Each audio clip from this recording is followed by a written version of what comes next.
Alright, in 3, 2, 1. Alright, welcome to Mediocre Brothers. I'm Jordan, your host, and the team Corey, Edwin, and Udon. Today we'll be chatting about the upcoming video game awards. Before we do, let's go ahead and start to be sure to follow us on the Spotify channel and like and subscribe on the YouTube channel to stay up to date with our upcoming episodes. It really helps us out. Since this is going to be a continuation on our second episode in a row for this week, let's go ahead and just jump into it. So the first thing we're going to be talking about is the best esports team. We have the Bilibili Gaming, the Gen G, the Navi, the T1, and Team Liquid. What do y'all think? Man, I don't follow esports like that, so this is a weird category for me. But I was going to pick. I base it solely off of the game that I prefer playing, so I would pick Counter-Strike. Well, I actually have experience with some of these because back in my League of Legends days, I did actually keep up with esports somewhat. So I'm familiar with Team T1 and Team Liquid, which I guess Team Liquid moved on to Dota 2. But that's about it. I just follow team names as far as like actual players. It's like with sports to me. I'm like, I don't care. Just get to the game. Yeah, it's more like content creators or something like that for me. Like I don't know, because like all the esports stuff that I've ever seen is primarily just based around League. I know it comes with like some really cool stuff because like every time there's a League tournament, what is it, the Summoners Cup or something like that? Yeah. Well, they have like a lot of awesome skins start getting released. There's like all these cool things, cutscenes. Yeah, well, what's cool is that they like whoever wins, they'll release like skins based on like that team's like color and stuff. I have like the set, I think, of T1 skins when they won one time, and I have like the whole set of the skins. I would vote for T1 only just simply because I know them. But yeah, there's not too much there because I'm the only one that has any experience with the esports stuff. But we'll quickly move out of that. We can just continue on from there unless you want to throw in anything you want to say, Edwin. I was confused. Like, why are there 3 League of Legends teams on there? But I guess League of Legends is still a huge. Yeah, they couldn't find like the number 1 teams from like other games. They just literally have 3 teams from one game, and then 2 other teams. Like, there has to be other teams that you could vote for from like one team from one game category. Like, why? Well, especially because we're going to have a category two ones after this. It's like best esports game, and there's like Valorant and some Boom Mobile Legends thing. I cheated and peeked ahead, but I'll take Team Liquid. I'll take Team Navi because like Navi from Zelda. That's my only reason. But there's not enough Koreans on Avatar. Yeah, that team doesn't look like they're very good at StarCraft. Okay. All right, moving on. How much does math play in this game? Yeah. All right, so the next one, I don't agree with this title or what they're saying, but whatever. Best esports athlete. We have 33 for Nada Shapira. I don't know, and then we got that's like their usernames and their real names underneath it. Oh, well then, the hell with that. Alexib, Chavi, Faker, Zimjik, and then Zaiwu. Whatever. ZMJJKK. The thing for this is because he looks like Markiplier. He's very confident. I think I don't know what games they play, so like I understand that some of these are probably like it doesn't say what team they're on. This is just assuming that like I am so in this that like I because I don't follow it. Like obviously this is just kind of like ballparking it, but I'm like I don't know. I'll pick the guy in the number 1 spot on the left. 33 looks like best employee of the month, and then we got Chavi that looks like he's ready to sing me a song, and then Faker's like pointing up like he wants me to look at something, but I just don't know what it is. And then we got Mr. Ziwu that he is very happy. Whatever. He's definitely very happy. I'm so sick of these fucking like I don't know what you would call business pictures, like cross your arms and look cool / happy. It's like, why does everything have to be so chill? Why can't you just take like a candid picture? Why does it have to be like this? Yeah, if I was ever on here, it'd just be like me eating like a Five Guys burger. Halfway eating a burger. Catches you off guard. You're like, what the fuck? Takes that screenshot. It's just me pushing him out of like the bathroom stall at like a Buc-ee's. Hey, make it out of here. Yeah, I also agree with you. Athlete's a loaded title for this. I feel like there needs to be something just gamer, best esports gamer. Why not just do that? The only reason I choose Faker is because I remember I'm actually kind of shocked he's still doing this. But yeah, he's always been like League of Legends dude. He's really good at the game. It's only because I actually know him. But yeah, all right. Now I can move on. I don't know if any of these people are like. I don't know if any of these people play fighting games either, because like that's another one, right? Because the fighting game circuit, there's like it's not necessarily team based because it's 1v1, but like I think that they would have a lot more, or need a category, I guess. But it's I don't hate esports. I think it's actually a really interesting thing. I wish it was around when like I was in high school and stuff, because like I would have freaking loved like getting involved in something like that, because I know that like our high school had Smash Brothers tournaments during lunch and stuff in the science lab. Somebody had like a little TV and everything, and like that was really cool. But you know, it's like that was something people were getting made fun of a lot, and you know, it's like, oh, you like nerds, whatever, blah blah blah. And it probably still happens anyways. Like, who cares? It's just whatever. But like the idea of esports is really cool to me. Like I remember watching a documentary about it, and it was a Quake player or Unreal Tournament player, and I think his name was Fatality. And like that was the first time I was introduced to like professional gaming, I suppose. And I was like, that's so cool. Like, but there's no way something like that could happen. Like it's so impossible to get paid to play video games. But like here we are in like 2024. Born a generation too early. Games like fucking schools just have esports teams and clubs now, so they compete against others like on a local circuit. But yeah, so I can poke fun because I think it's super awesome. Like I don't actually hate any of this stuff. I just like, wow, that's dope, guys. Like I thought it was cool at first. When in my League of Legends days, because it's like, oh, it's a whole thing about being part of a bigger community where you're like, it's like, these are our sports. This is sport ball that I can understand. But I honestly nowadays, I'm not blaming the players. I'm more blaming the game companies, because I think esports ruins competitive gaming because they start basing all their balance changes around what's happening in the esports scene rather than what's happening in like the casual scene, as they should. So everything's based so annoying in Destiny and in Overwatch. Yeah, it's mainly comes back to Overwatch, but it's just like, when Brigitte can actually kill Genji, it's like, well, the top tier players don't like Brigitte, so let's nerf her into the ground. It's like, cool, thanks for that.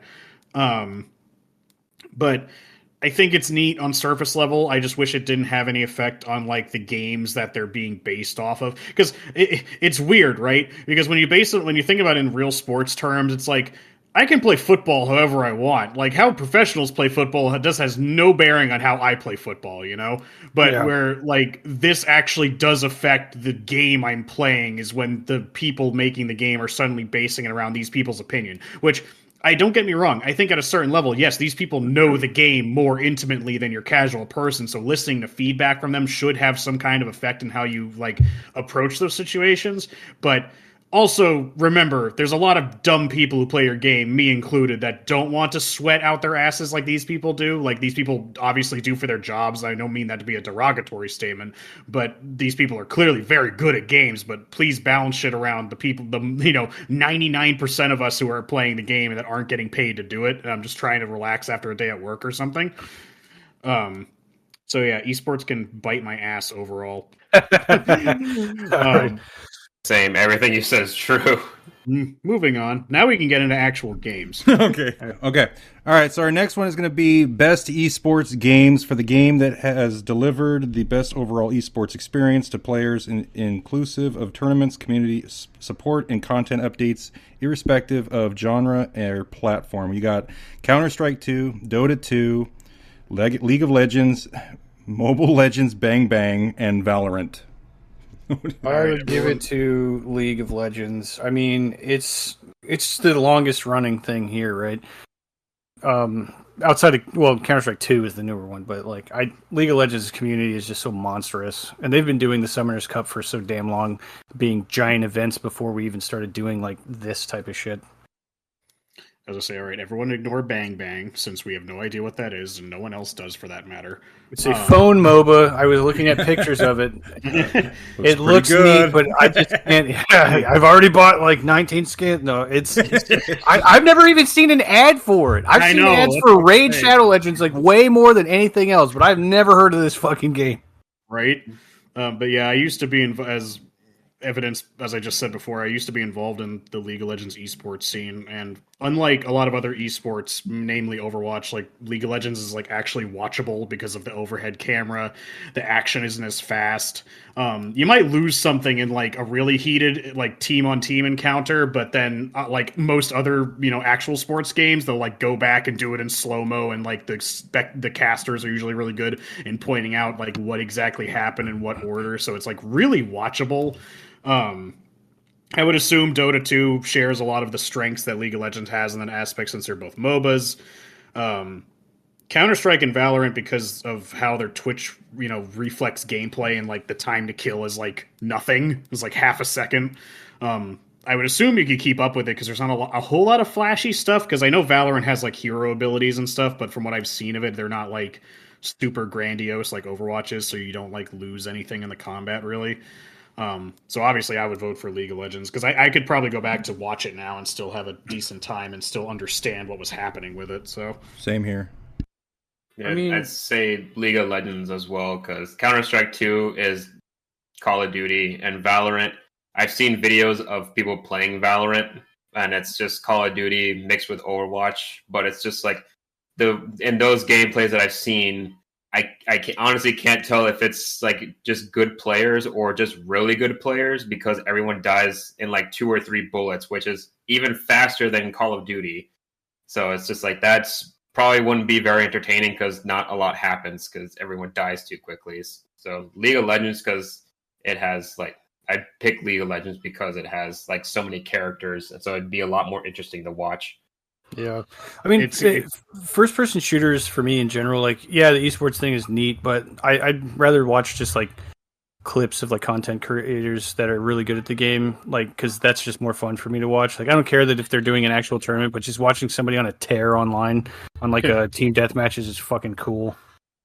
Yeah, I mean, it's funny because like I was so into it. It's like what Edwin was just saying with all the characters and stuff. Like, obviously there's like a meta, but holy fuck, when a player picks a non-meta character, the crowd goes wild because it's like, holy shit, something different. He's a crazy man. But yeah. All right. It's fucking nutty. Next.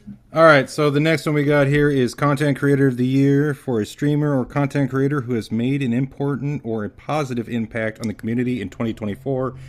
We have Queso, Elo Juan, Typical Gamer, Techo Gamers, and Usada Picora. I'm going to pick the VTuber. He's so funny. Well, here's why I didn't want to skip over this, because I'm somewhat involved in the HoloLive community, which Pecora is a part of, and it's so weird seeing her on this list, which is like a worldwide thing, because she's only part of JP HoloLive. She only speaks Japanese. Like, she can speak like really broken English, obviously, but like she only streams in Japanese. She mainly talks in Japanese. Like, so it's weird seeing her have such like this, I guess, a worldwide audience enough. And again, it's kind of a joke going around, but it's a known thing that Hideo Kojima, Metal Gear Man, is a fan of Pecora. So people are joking that he might have had something to do with actually having her in this poll, because she didn't even know that she was nominated until they came out with this list, and she came out and she was just like, oh, that's cool, I guess, thanks, vote for me, I guess, I don't know, I didn't even know I was going to be a part of this. Yatta. I mean, I would vote for it because I like Pecora from what I've seen of her with clips I see that get translated. Obviously, I don't understand Japanese, and she speaks very fast. Like, she's fun. I like her. I'm just surprised that if they're going to go with any kind of like VTuber / HoloLive representation, they wouldn't pick Gargura, because I believe she has the most subscribers out of like any HoloLive member, and because she's an English HoloLive member, her like language reaches across a lot more countries than Pecora does. But Iron Mouse or something win this last year? No, she's in a different category for VTuber. I think they have a VTuber category that Iron Mouse is in, so we'll get there eventually. I think I think it was a Twitch award or something for content creator of the year, and like that's gonna like VTubers, like the rigs of the character that they're using is so crazy. Like there's so much work that goes involved into that and stuff. So it's kind of like. It's just really interesting for to me about like how they set up these characters to do all of the stuff that they're doing. I mean, it's just so much more pleasing to me because it brings like the cartoon to life, because it's like not an animation; it's someone actually behind the camera bringing the character to life and just playing a character. I don't know. I find it way more enjoyable and interesting to watch than typical content creation. It's a mascot, right? Like you kind of get attached to like this, idea of a character rather than like this is a real person, which is not that there's anything different with like following somebody who's like a big streamer either.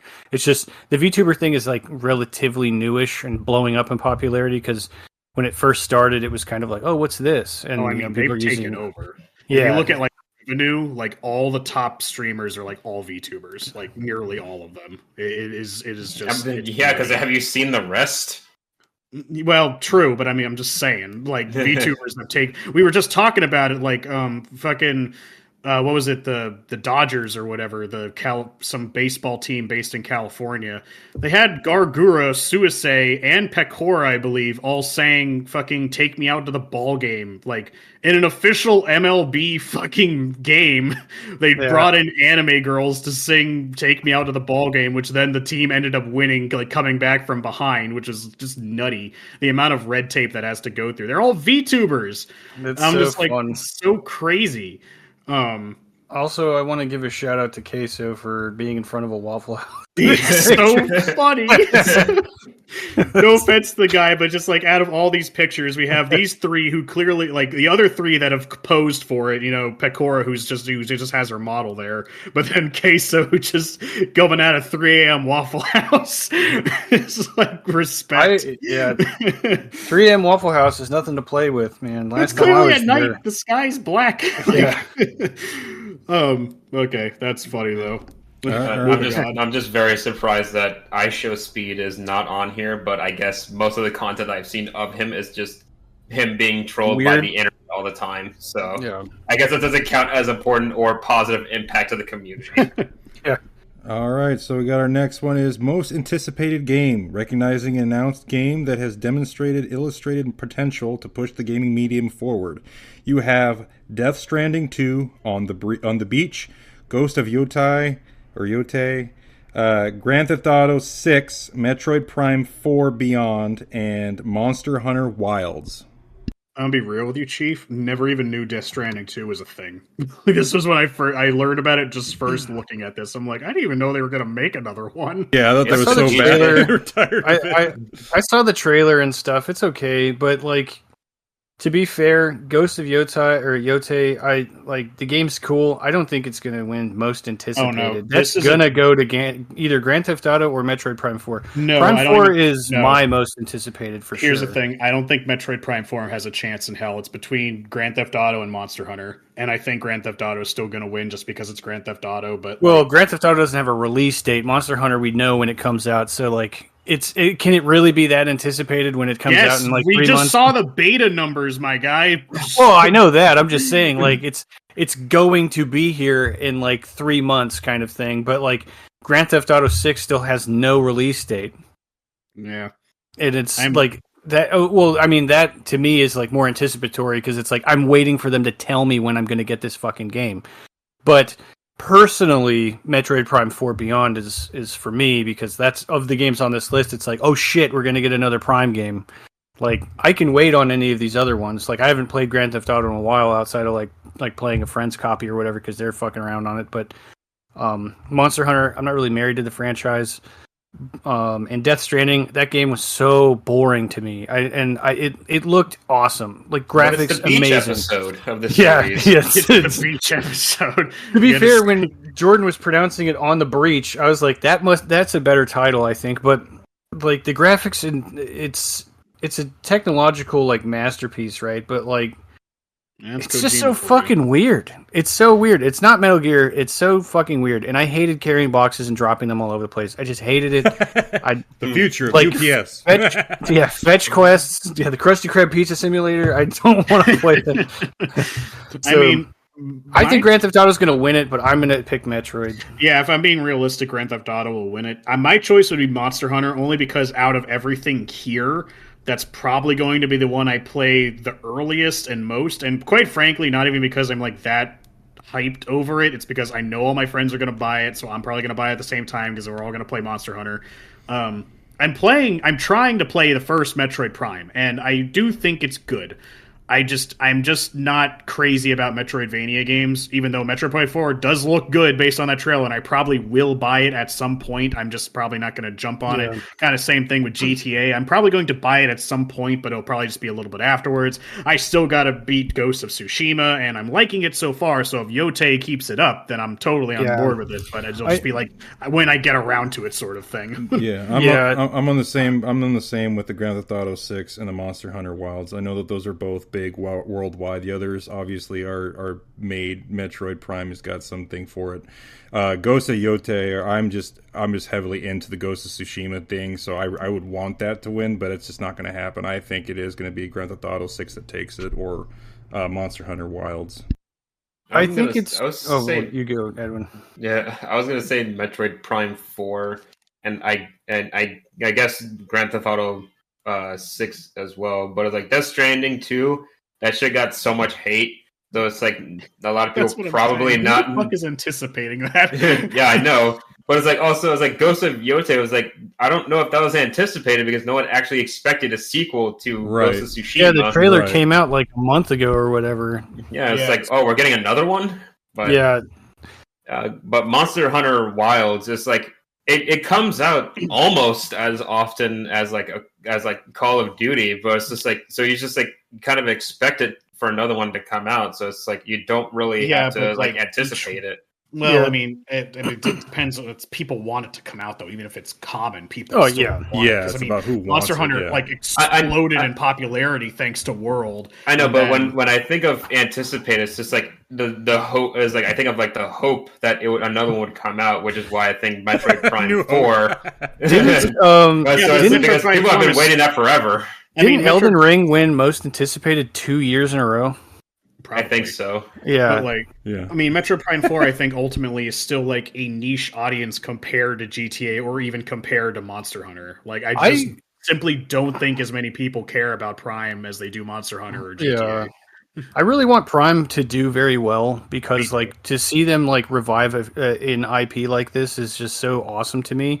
And I feel like people need to approach, like, those that are not familiar with Metroid, because some people are going to play Metroid Prime 4 that'll be their first Metroid game. It is not Halo. They're going to pick it up expecting it to be Halo, but it is a first-person adventure sci-fi. That's what the game is. And, like, I enjoy, like, Samus's character and, like, the games over the years because it goes all the way back to, original Nintendo. So just it's weird that Samus disappeared for so long. Other M kind of killed the franchise off. Well, I mean, it's mainly because Metroid games just don't sell well, like in general. Like they're well remembered, they're good games, but just people don't care about it as much as like Mario, let's say. Yeah, I think it has a Sonic effect where people prefer the side scroller over the 3D. That's a big deal. Here's the thing: I don't even know. I think it's the opposite because I think the Prime games are more approachable to the general audience because it's a first-person shooter rather than the side-scrolling ones. Because I'll be real, when I was at Corey's house, I tried Metroid Dread because Tim was always ranting and raving about it. I'm like, all right, well, I'll try it. Corey has it. I can try it for free. And I tried it. And again, this is still coming from a guy who doesn't really care for Metroidvania games, so take it with a grain of salt. But I was really interested in the story setup, but the control scheme was just like repulsive to me. I didn't like it at all. Like playing it did not feel good. Parrying attacks and shit, that felt good. But like the general movement and like shooting did not feel good at all. Whereas I play, even when I'm playing Prime on the GameCube and I don't even have dual stick control, feels a lot more approachable than playing the side-scrolling ones. And I've tried playing like the older side-scrolling ones too. And I'm not saying, like I say, not saying the games are bad. I'm saying this from a point of like being approachable from a person who's not super into Metroid. I think the first-person perspective of the Prime games is why like people think about Prime a lot more than like Metroid 2 or like Fusion. I know those are well remembered. Well, Fusion's pretty wild. Well, I have an opinion that's going to piss a bunch of people off. That is just like for Metroid games, my least favorite is a side scroller, personally, and then my second favorite is the Metroid Prime version. My favorite being Metroid Prime 3 Corruption, which is the first one that I played. But honestly, my favorite was Other M's play style. But the only thing that I hated about Metroid Other M playstyle was because it was for the Wii. In order to shoot missiles, you had to switch from holding the controller sideways to point at the screen, and then it goes to first person to shoot to point and where you want the missile in. That was the huge problem with the final fight with the giant Metroid mother. There was like, because you have to do that like every second. You have to like fumble the controller from sideways to long ways, like constantly, just to shoot a missile at Metroid. That was just really stupid. But like the far away camera, and then Samus going in like all directions, and being able to see the environment from far away, but in a 3D environment, is just like, it was just like really pleasing to the eye. And I can see Samus running around and like see her armor, her changed armor look and everything from like that perspective, rather than just being in Metroid Prime, only looking through the visor and only being able to see her in her armor close up during cutscenes. And playing on the Wii or GameCube, playing Metroid Prime, I don't remember if there was a camera option to make it go faster, but it was very sluggish trying to turn around and stuff. So that was the annoying part. I mean, that was the other thing. I tried the Metroid Prime remastered at Corey's too, which, oh god, it felt so much better with having dual stick controls. But so I might pick it up at some point. But yeah, Prime is good. It just doesn't have the audience. To bring it back to the original conversation, it doesn't have the audience that GTA and Monster Hunter carries. And unfortunately, no one cares about Death Stranding. And I know people are going to like or looking forward to Yote. I know it had a little bit of a rocky start because like, oh, you play as a female. And I was like, I'm playing Tsushima right now. There was like lots of badass warrior women in that. So like, why not? I don't really care. I just think that like the I guess misconception that a lot of people had was that they changed the character of Jin to like some chick, but like the game takes place 700 years after Jin's story. So he's not even going to be in it. And 700 years might be wrong, but I know it's like a couple hundred years or something like that, or like a very long time after Jin. So he is not in the game, but he will probably be mentioned by paving the way to what's going on. If I had to make a wild guess, like I don't care that it's a chick. That's whatever. It's just I kind of wanted to play more of Jin's character because I like him, but the fact that they're like, and that story's done next, and like. Well, you know, at least you're doing it that way too, because instead of trying to like steal his thunder by like, well, then actually he gets killed by, you know, pulling a freaking Abby Last of Us situation. You know, it's like they actually are just doing a new story set in the realm of this world that they have constructed for us. And I think that's a good idea. However, the announcement for the game was like a month ago, and we're like, oh, that's pretty cool. But, you know, I've been staring at a JPEG of the title screen of Metroid for God knows how long. And, you know, Grand Theft Auto, the most information we got was when all of the game leaked. Yeah. I don't understand why Death Stranding's on here. I forgot about that shit. But, you know, you could probably... Where's Elder Scrolls 6? Because non-existent. Well, I mean that game's going to come out in like 20 fucking years. Where's the new mod coming out? Silksong should be on this list. Well, no. The point of this is that all of these are confirmed to come out this coming year, correct? So that's the point. No, none of these games come out this year. The only Grand Theft Auto is, I don't know if it's going to come out this coming year, sometime in 2025. Grand Theft Auto doesn't have a release date though. Was it? Okay, I was making a Yeah, wild guess it's there. just because like if Elden Ring can win it 2 years in a row, that doesn't mean that the game's coming out next year. Well, I mean, maybe it comes to the point where like we know these are happening and we have like concrete trailers and stuff showing off these games' actual existence rather than Elder Scrolls or Fable. And yeah, like Fable could have had something. Like there's like no Microsoft. Well, you can just make up a bunch of shit on here. Why not just fucking throw Earthbound 4 or whatever on here? Then that's the insanity we're going with. Put queso in there.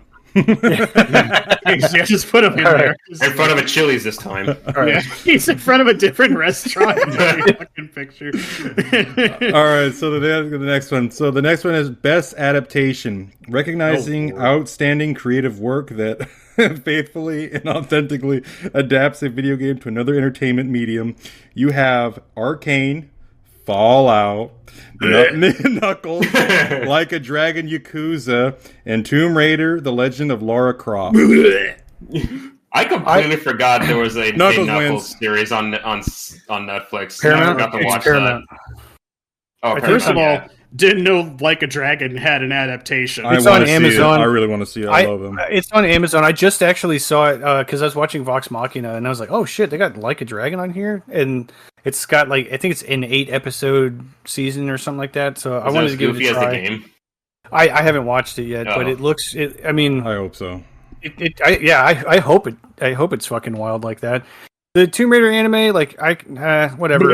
I can give a shit about. I think Knuckles is probably the winner on here. Yeah, I watched all of Fallout. What the fuck? No. Well, you ever watched Arcane? What the fuck is wrong with you? What the hell? Well, I haven't seen Arcane. I know the art style is really good. I know that it's like the big character build up for Jinx and stuff like that. And I understand the community. Arcane's going to win. I already know Arcane's going to win, but I just want to throw my vote at Knuckles because the Sonic franchise has very much surprised me with their like physical adaptation so much. Where like League of Legends, their spin-off stuff is doing very well. Arcane's clearly going to win this. Their art style is amazing, and everybody just only says positive things about it. It's obviously going to win.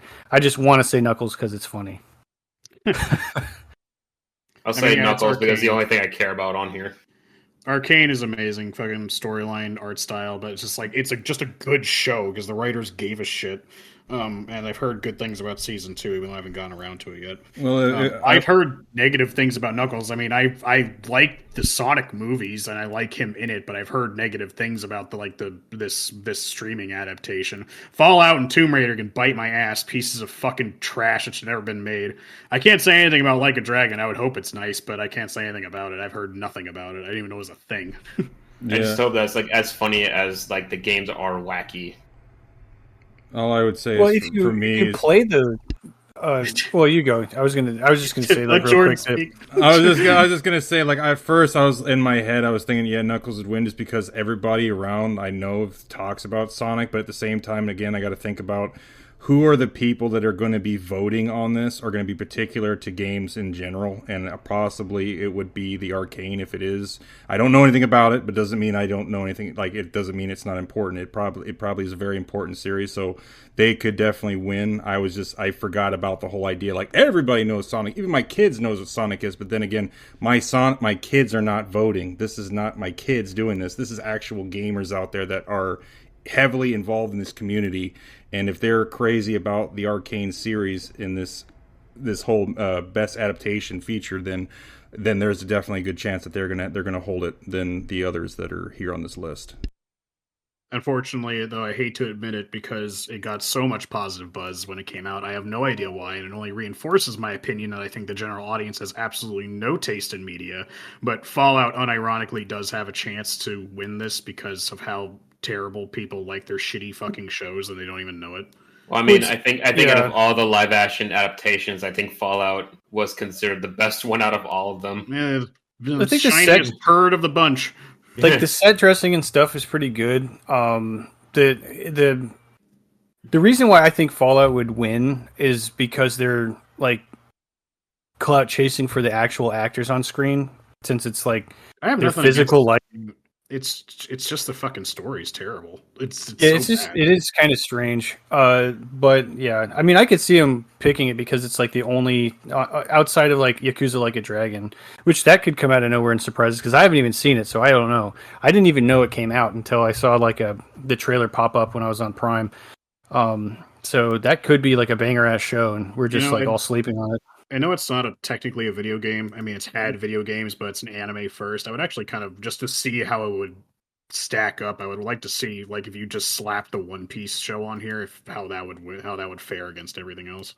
Oh yeah, people's opinions. Didn't that come out last year? I don't remember. I thought it was this year, but this year's been very long, so I don't know. Yeah. I feel like it's been this year for 3 years. I feel like this, I mean, when I looked at this, I was like, oh, it's Arcane, hands down, like Hydrogen Bomb versus Coughing Baby sort of situation, except like Yakuza Like a Dragon being the mystery because I don't know how good / bad it is. I just didn't know it was a thing, so. All right, moving on.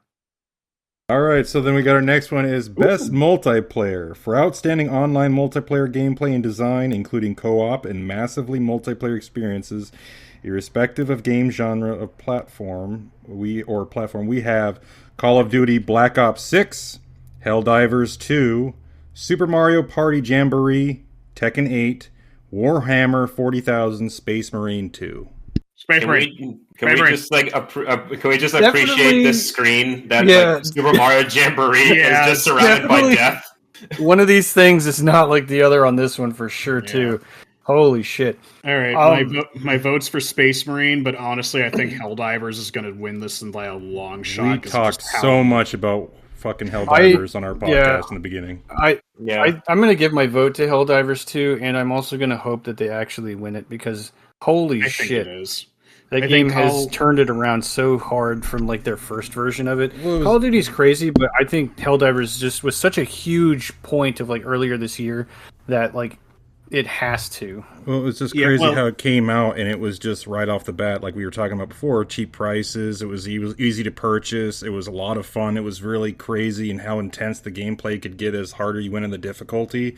And it was easy to get into. It wasn't like buggy and shit. Well, there was probably a couple things here and there, but the game just came out, and eventually they were throwing shit at it like right off the get go. As soon as you did it, there was more add-ons, more things to purchase, and this was just jumping in the get-go. And I don't even know what it is like now because obviously I haven't played it in some time, but it was a pretty damn fun game. It was not great that it was 3 players, but it was awesome the fact that the game it's 4 players. Was it 4 players? Okay, yeah, Space Marine is 3 players. I'm getting it mixed up with that. Okay, but yeah, it was a fun game. I know we all played it a lot, but I can't say that I'm going to say everybody is going to pick it. But I really love Helldivers 2, Tekken 8. I'm crazy about Tekken, but I just don't think it has a chance in this deal. I think an easy way to look at this is like look at all these choices. Now, the 2 on this list that had like generally the internet buzzing with some kind of like conversation was Helldivers and Space Marine. Like these other 3 came out and I never heard a fucking peep out of anyone about any of them. Like no one wants to talk about it. The only thing for Black Ops 6 that I heard was that crazy ass omnidirectional like movement thing where people are jumping out of windows and flipping through the air so you can't hit them in the head. And like I don't know, I watched some gameplay of Black Ops 6 and I'm just like I can't play that game. Like it's too fucking crazy. It's like shooting at a koosh ball and you don't know which part's the head. It's like in Mario Party Jamboree, it's a Mario Party game against like these competitive murderous games basically. Yeah. And then Tekken 8 is a fighting game.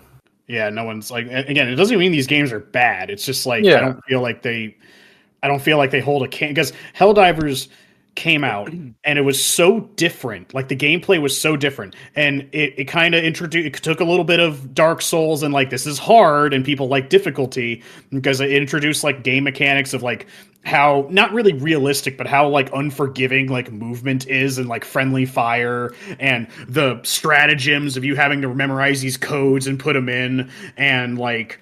The fact that you had to remember to like empty your clip before you're reloaded or you're going to waste those bullets, like it just really like showed people like the kind of the new kind of multiplayer experience that can be offered because like I mean, my vote would still be for Space Marine, but that's only because me personally, I'm way more addicted to Space Marine than Helldivers. I would never touch Helldivers unless you guys were playing it.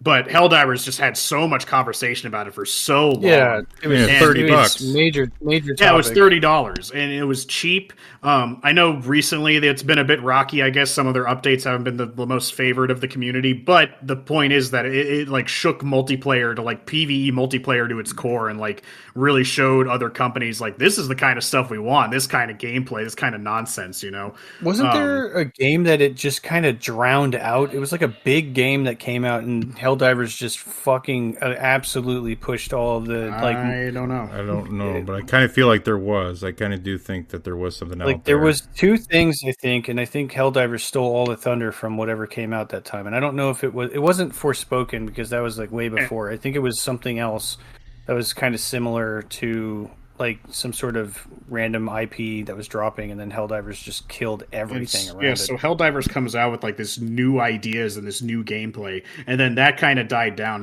Then Space Marine 2 came out, and that didn't give us like a brand new insight on PvE gameplay, but it gave everyone this like rush of nostalgia for like 2000s actions games. I guess everyone compares it to Gears of War, and I would agree with them, but it's just like this rush of just like power fantasy, just rush in and kill stuff. You know, there's difficulty levels, like the gameplay loop is satisfying. I'm speaking completely biasly, but I love Space Marine 2, and I still think Helldivers is great, and I think Helldivers is going to win. My vote would be for Space Marine, but yeah, I think this is a good one, but I definitely think Helldivers is probably going to like win this sweepingly, like unapologetically. Even more ironically, because the game is still only locked to Steam and PlayStation. Like Xbox people aren't even involved, and it's still probably going to win. It was that far reaching. Oddly enough, I would pull Tekken 8 off of this list for multiplayer because it's a fighting game. Have a fighting game category and just keep it there. In like Mario Party Jamboree, as much as I would pull it off this list too, it's still an actual multiplayer game, even though it's local to your house. They do have that online mode. We didn't try it yet, but we played the regular thing. In place of Tekken 8, I would have put First Descendant, because that did come out this year, and it still has a massive player base, and it is a monster multiplayer game that is doing well still. I can't believe it's not on that list. Well, it's maybe. I know it's a free to play, but it's a live service game, you know, similar to like Destiny and all the other shit. True. But that's just my last thoughts on this. I think pull Tekken, put First Descendant on there, then you got a competitor against Helldivers 2. All right. And so on the next one, the one that everyone's been waiting for. Best sports racing. For the best traditional and non-traditional sports and racing games, you have F1 24, EA Sports FC 25, NBA 2K25, Top Spin 2K25, like your Bang Bang, and then you have your WWE 2K24. I like it's literally just 2K and EA. We just skip this one. NBA 2K25 because I actually understand basketball and it's the Celtics. F1 24. That's the only racing thing on there. I will always give it to wrestling games because it's so funny that wrestling games is just like its own genre in general. Like it's not a sporting game. You always make some crazy character. You never play as a regular guy. I still have like what is it, WCW NWO for 64. Like I still have that. It's so funny. And Fire Pro Wrestling on PS2. Like you can just create some monstrosity to play. It's just such as any game, and they come out so buggy too. So they're just so bad. But it's like people are buying them. You know, they're buying them with like freaking leather vests on at GameStop, and it's just like there's clearly a fan base for this shit. But the fact that they have to have best sports / racing as like a category, like there's other racing games, I'm sure. / racing, you know, the like one you couldn't just like. I mean, obviously, there's a monopoly on soccer games, but like they couldn't find like the best soccer games of the 2024 and then have like 3 soccer games or something. I know there's some fucking B-movie soccer games that came out. I'd rather not them blow up with 800 categories of sports games. Yeah, but like at least move racing to its own thing. Yeah, I would agree with that. Engine without engine. Because it's weird because you got F1 on here. Wait, where's Forza? Like where's Mario Kart? Where's Mario Kart 8 for like the 7th year in the row? Yes. Yeah, Mario Kart Deluxe. Yeah. Fuck it. Download content. WWE. So just to backtrack just a little bit to Corey's question, what Helldivers 2 flooded over the games that came out in February. I'm not sure which one it was because there's a lot more that came out in February than I thought. It's Suicide Squad, Foam Stars, and Skull and Bones. So one of those three. Yeah, probably all of those, to be honest. Yeah. All of those three got shut down. Well, I mean, there's more, but those are the ones that are similar. I mean, Suicide Squad was supposed to do so well. Suicide slipped on a banana and shot themselves. Well, Suicide Squad listened to the first part of their name. Yeah. All right. So next one. Sports and racing. The quickest one of them all. All right. The next one is Best Sim/Strategy. Best game focused on real-time and turn-based simulation, a strategy gameplay irrespective of platform. You have Age of Mythology Retold, Frostpunk 2, Kunitsu Gami Path of the Goddess, Manor Lords, and Unicorn Overlord. Unicorn Overlord. Unicorn Overlord is the only fucking one I know. Yeah, well, I understand because I played the first Frostpunk. I've played a tiny bit of Age of Mythology, and I don't know the other two. But if I had to give it to anything, just based off of art style alone, would be Unicorn Overlord. And technically, so cool. I did play that demo for a while. It was pretty fun. I do plan on picking it up at some point. Same. But just not right now. I mean, I'm usually I do like my strategy games, but I haven't given the rest of these a chance. I don't know which one would win out of these, to be honest with you. I would say maybe Frostpunk because I know that's a pretty popular sim strategy game. But I don't really know if any one of these would be based on my knowledge, be a clean sweep for a winner.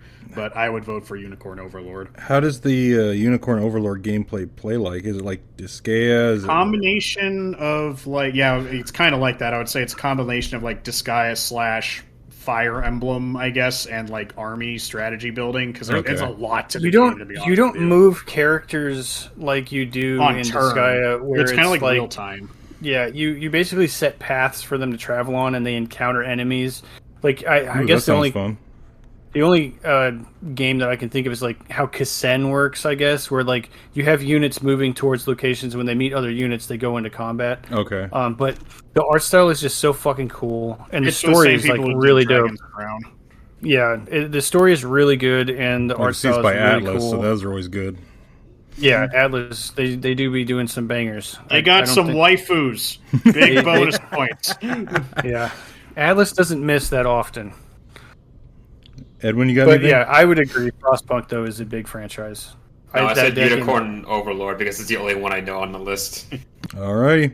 Let's go ahead and jump on our next one then. Best Family.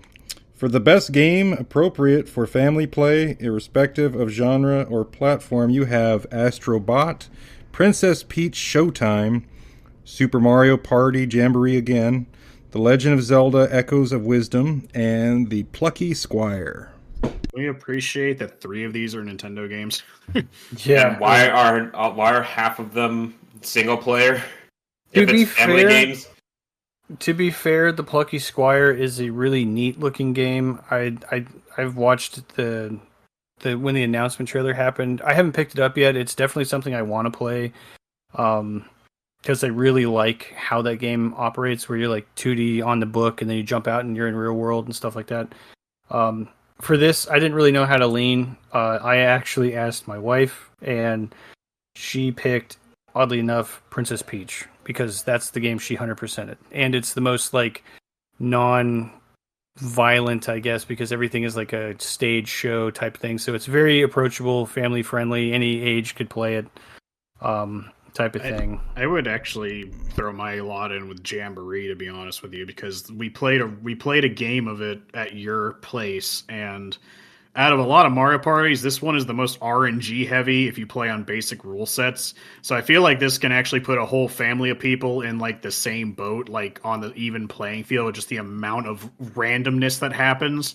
So your best person, dad at the family gaming session isn't just gonna clean sweep everyone, Yeah. So I feel like this puts everyone on an even playing field, and I'm pretty sure you can play on teams and stuff. I think, and as Edwin said, that Peach and like Echoes of Wisdom and Astrobot. I don't know about Plucky Squire, but these are all a bunch of single player games. Jamboree you can actually play with like, you know, quote Jamboree, unquote the whole thing. So. Jamboree I could see because it is more family oriented. I don't know. Astrobot's on here a couple times. I have not played Astrobot. I've heard nothing but good things.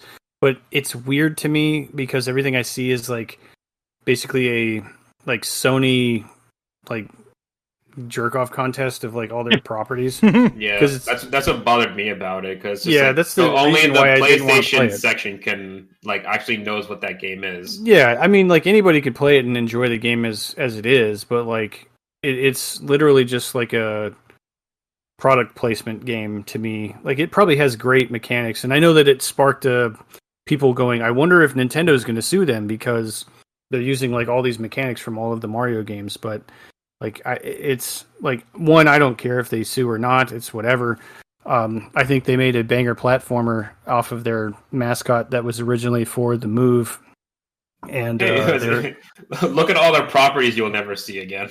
Yeah, basically, it's like, oh, neat game, but like I don't think it should win here. Like, way to go, stepping out of your like serious tone box, I guess, Sony. But like, Nintendo's going to wrap this up. I mean, it's literally stacked against them because it's 3-2 here.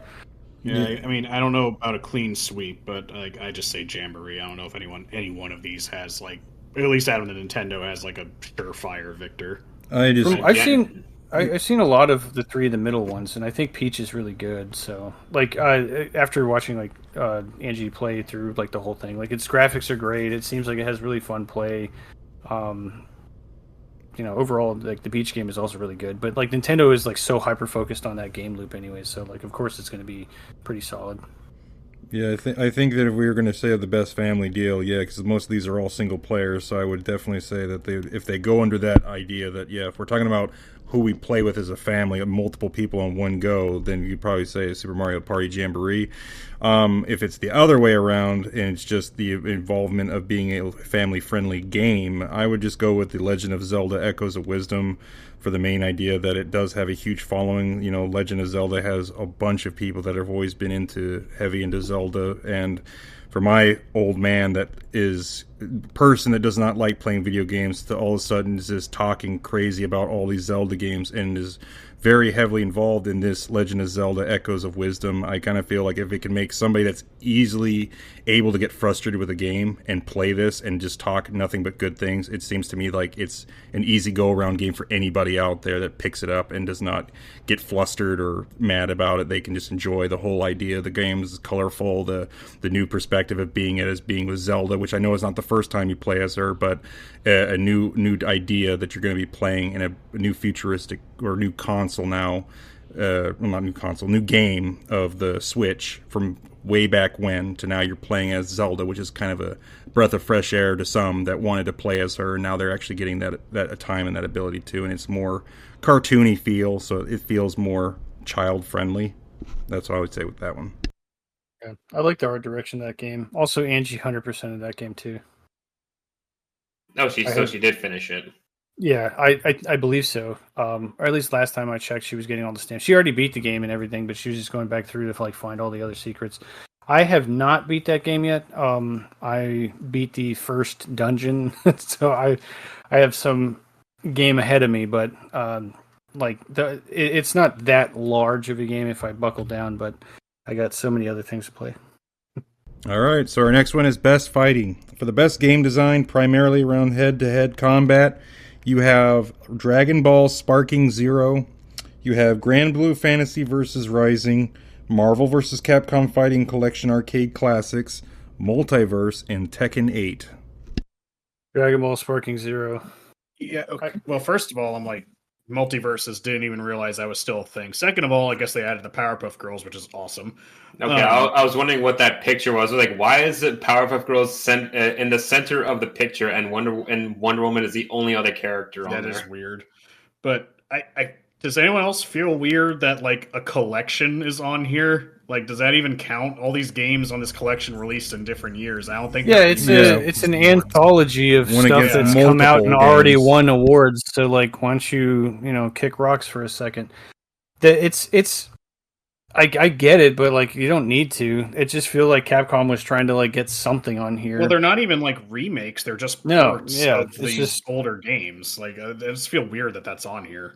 And Multiverses, I'm pretty sure, didn't come out this year, so it came out years. It's been out for at least 2 years. I thought it was getting canceled, anyways. I thought they were like WWE was going to pull the plug on that damn game. Yeah, I don't know why this is even still here. So this is more or less just honestly, to me, it's just a fight between Dragon Ball, Grand Blue, and Tekken. But and I don't even know, like Grand Blue Fantasy, is that's because I played the Grand Blue Fantasy fighting game, but like, is that this one? I mean, I know it's in Best Fighting, but I thought the game that came out this year was the RPG game that plays like. Maybe this is another one, or like maybe this is like Multiverses and it's been out for a while. I honestly can't tell you. If it's Grand Blue, I can tell you it's probably pretty, but I can't tell you about like what the gameplay would be like. All I know is that out of all of these, never heard a peep about Tekken. But when Dragon Ball Sparking Zero came out, that blew up the internet for a while, and everyone adored it. Outside of, I guess, Great Ape Vegeta boss fight, which was bullshit. Yeah, that was the funny part.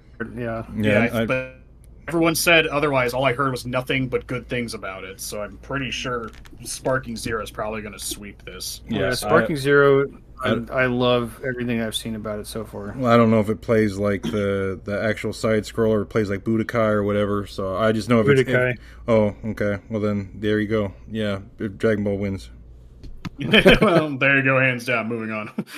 Tekken was great. I watched every single character release announcement all the way up to the release of the game because of like the whole like spectacle of like who's going to be in the game, and the graphics were just so good, and I loved seeing all the like announcement trailers and stuff. Well, I mean, okay, I'm like a huge Tekken fan, like crazy into it. I've been playing it since the very first time it came out in PlayStation and the arcades, and to this day I'm just not involved to wanting to pay $70 for the game where they had added just a little bit more mechanics to the feature. Like, they didn't really change much. They kept it basically the same. They made more graphics to it. The storyline is kind of like I don't really know what's going on much more anymore about it. It just kind of feels like it's kind of falling apart on its own. I know that they've done a lot to try to make things more graphical, more prettier and such with it, but I did not feel like it was grabbed or it was going to get a hold of me like it used to back in the day. Like, they kind of feel like they're running out of things. As in with the Dragon Balls feature, now they've got everything being brought back to it looks like, because they got Brawly in there. He hasn't been in there for a long time. They're throwing him in there with everything. I'm assuming it probably has the roster of every single Dragon Ball character known to man in this thing. So you can fucking play as Yajirobe, the fucking fat guy with a katana. See, you can play as everything. Yeah, so I could say that you're having a huge roster of characters, and if it plays like Budokai, that shit was always fun to me. It's just going to have a whole multitude of moves and such that you can do, and if they're going to be holding it with cell shading, it's going to be the bomb. It's going to be the best out there, and I have not said that in a long time. So there you go. Alrighty, Edwin, do you have anything? Dragon Ball Z, because it's the only one I care about on that list. No, sorry, I already clicked ahead. Okay, all right. No, it's all good. All right, so the next one we got is Best RPG. For the best game designed with rich player character customization and progression, including massively multiplayer experiences. Oh, yeah, you got Dragon's Dogma 2. You got Elden Ring Shadow of the Erdtree, Like a Dragon Infinity Wealth, Final Fantasy VII Rebirth, and Metaphor Refantasio. All right, guess we have to address this before now. Why the fuck is Shadow of the Erdtree here?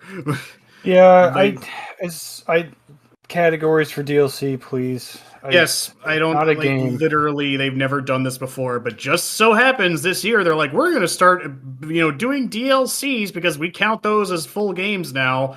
Literally, just to wedge fucking Shadow of the Erdtree into probably as many categories as they physically can. Now, I understand you this isn't going to be the last time we're going to see it before you reach Game of the Year. Like, I understand that there's been games that have spin-off games that are DLC, but they also are playable on their own as like a standalone thing.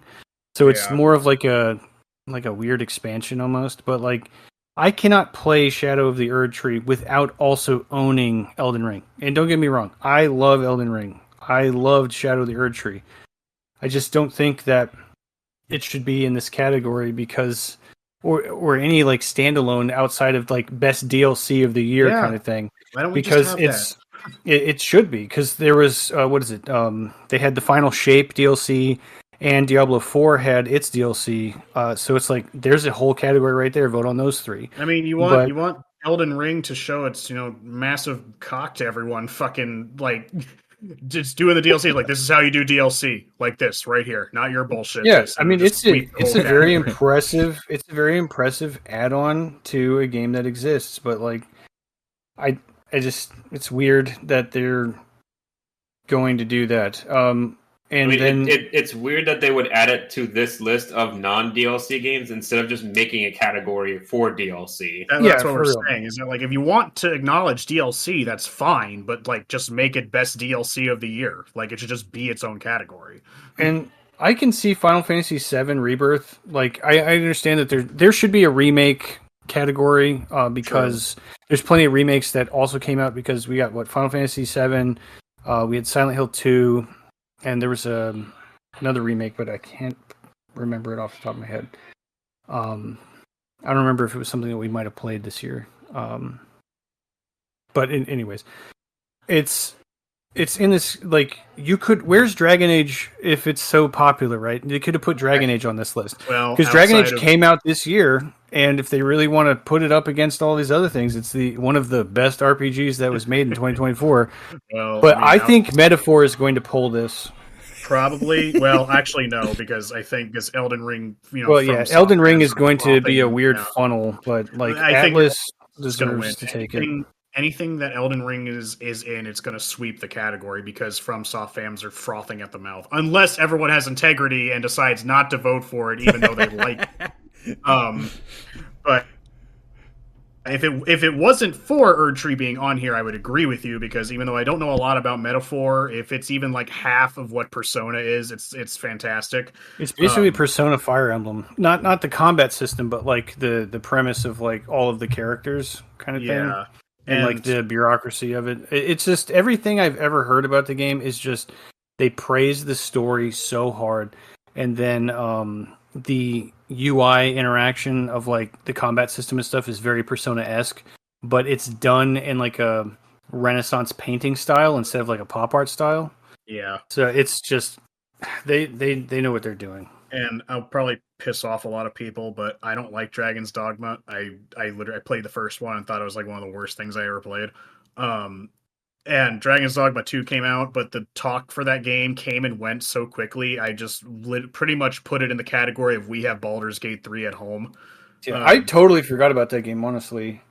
Yeah, I mean, I'm sure people love it, but it doesn't have a chance in hell at this, I think. And I haven't heard anything good or ill about Infinite Wealth. In fact, I didn't even realize that came out. So, I mean, if it's expensive, all these DLCs and shit for it. Yeah, so I can't say anything. It's not cosmetic, is it? That was the other one. Persona 3 Reloaded and Romance of the Three Kingdoms came out. And Dragon Quest 3 Remake is out. So, like, there's plenty for a remake category. Yeah, there's plenty. Yeah, so Elden Ring fucking stole a slot from one of them, and probably, honestly, Final Fantasy. Even though I'll give this remake of Final Fantasy somewhat of a pass, because even though it is a remake, it is so far removed from what it used to be as a game. Yeah. It might as well be completely new. So, I mean... I don't know if you finished that game, Jordan, but like, it is so different. It's, same different kind of situation, but like, it's like, I had a blast playing it. I'm very excited about what they're doing. I know a lot of people are like, it's not turn-based anymore. It's like, bruh. Whatever. Bruh.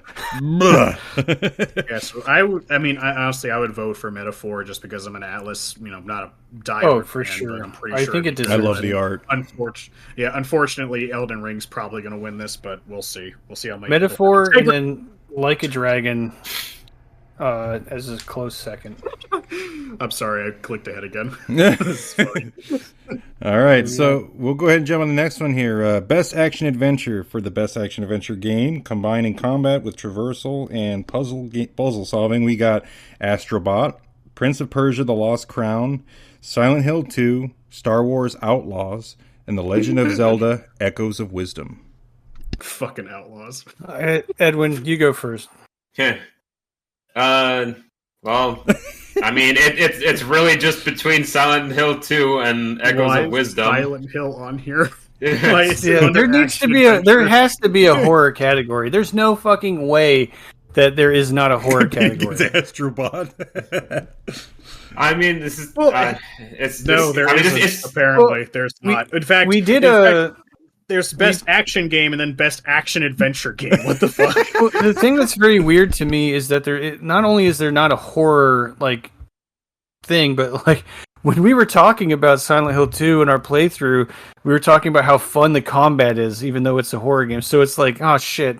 Like, maybe everybody else felt that same way. Like, oh, this action game's pretty cool. It also has spooky elements. It's like, that's not what it's supposed to be. Yeah. Well, I mean, here's the thing. It's just like I have like other gripes with like this whole thing so far from the one previous to this and this. But Silent Hill 2 plays more like Resident Evil and the remake. So Resident Evil is more of an action horror.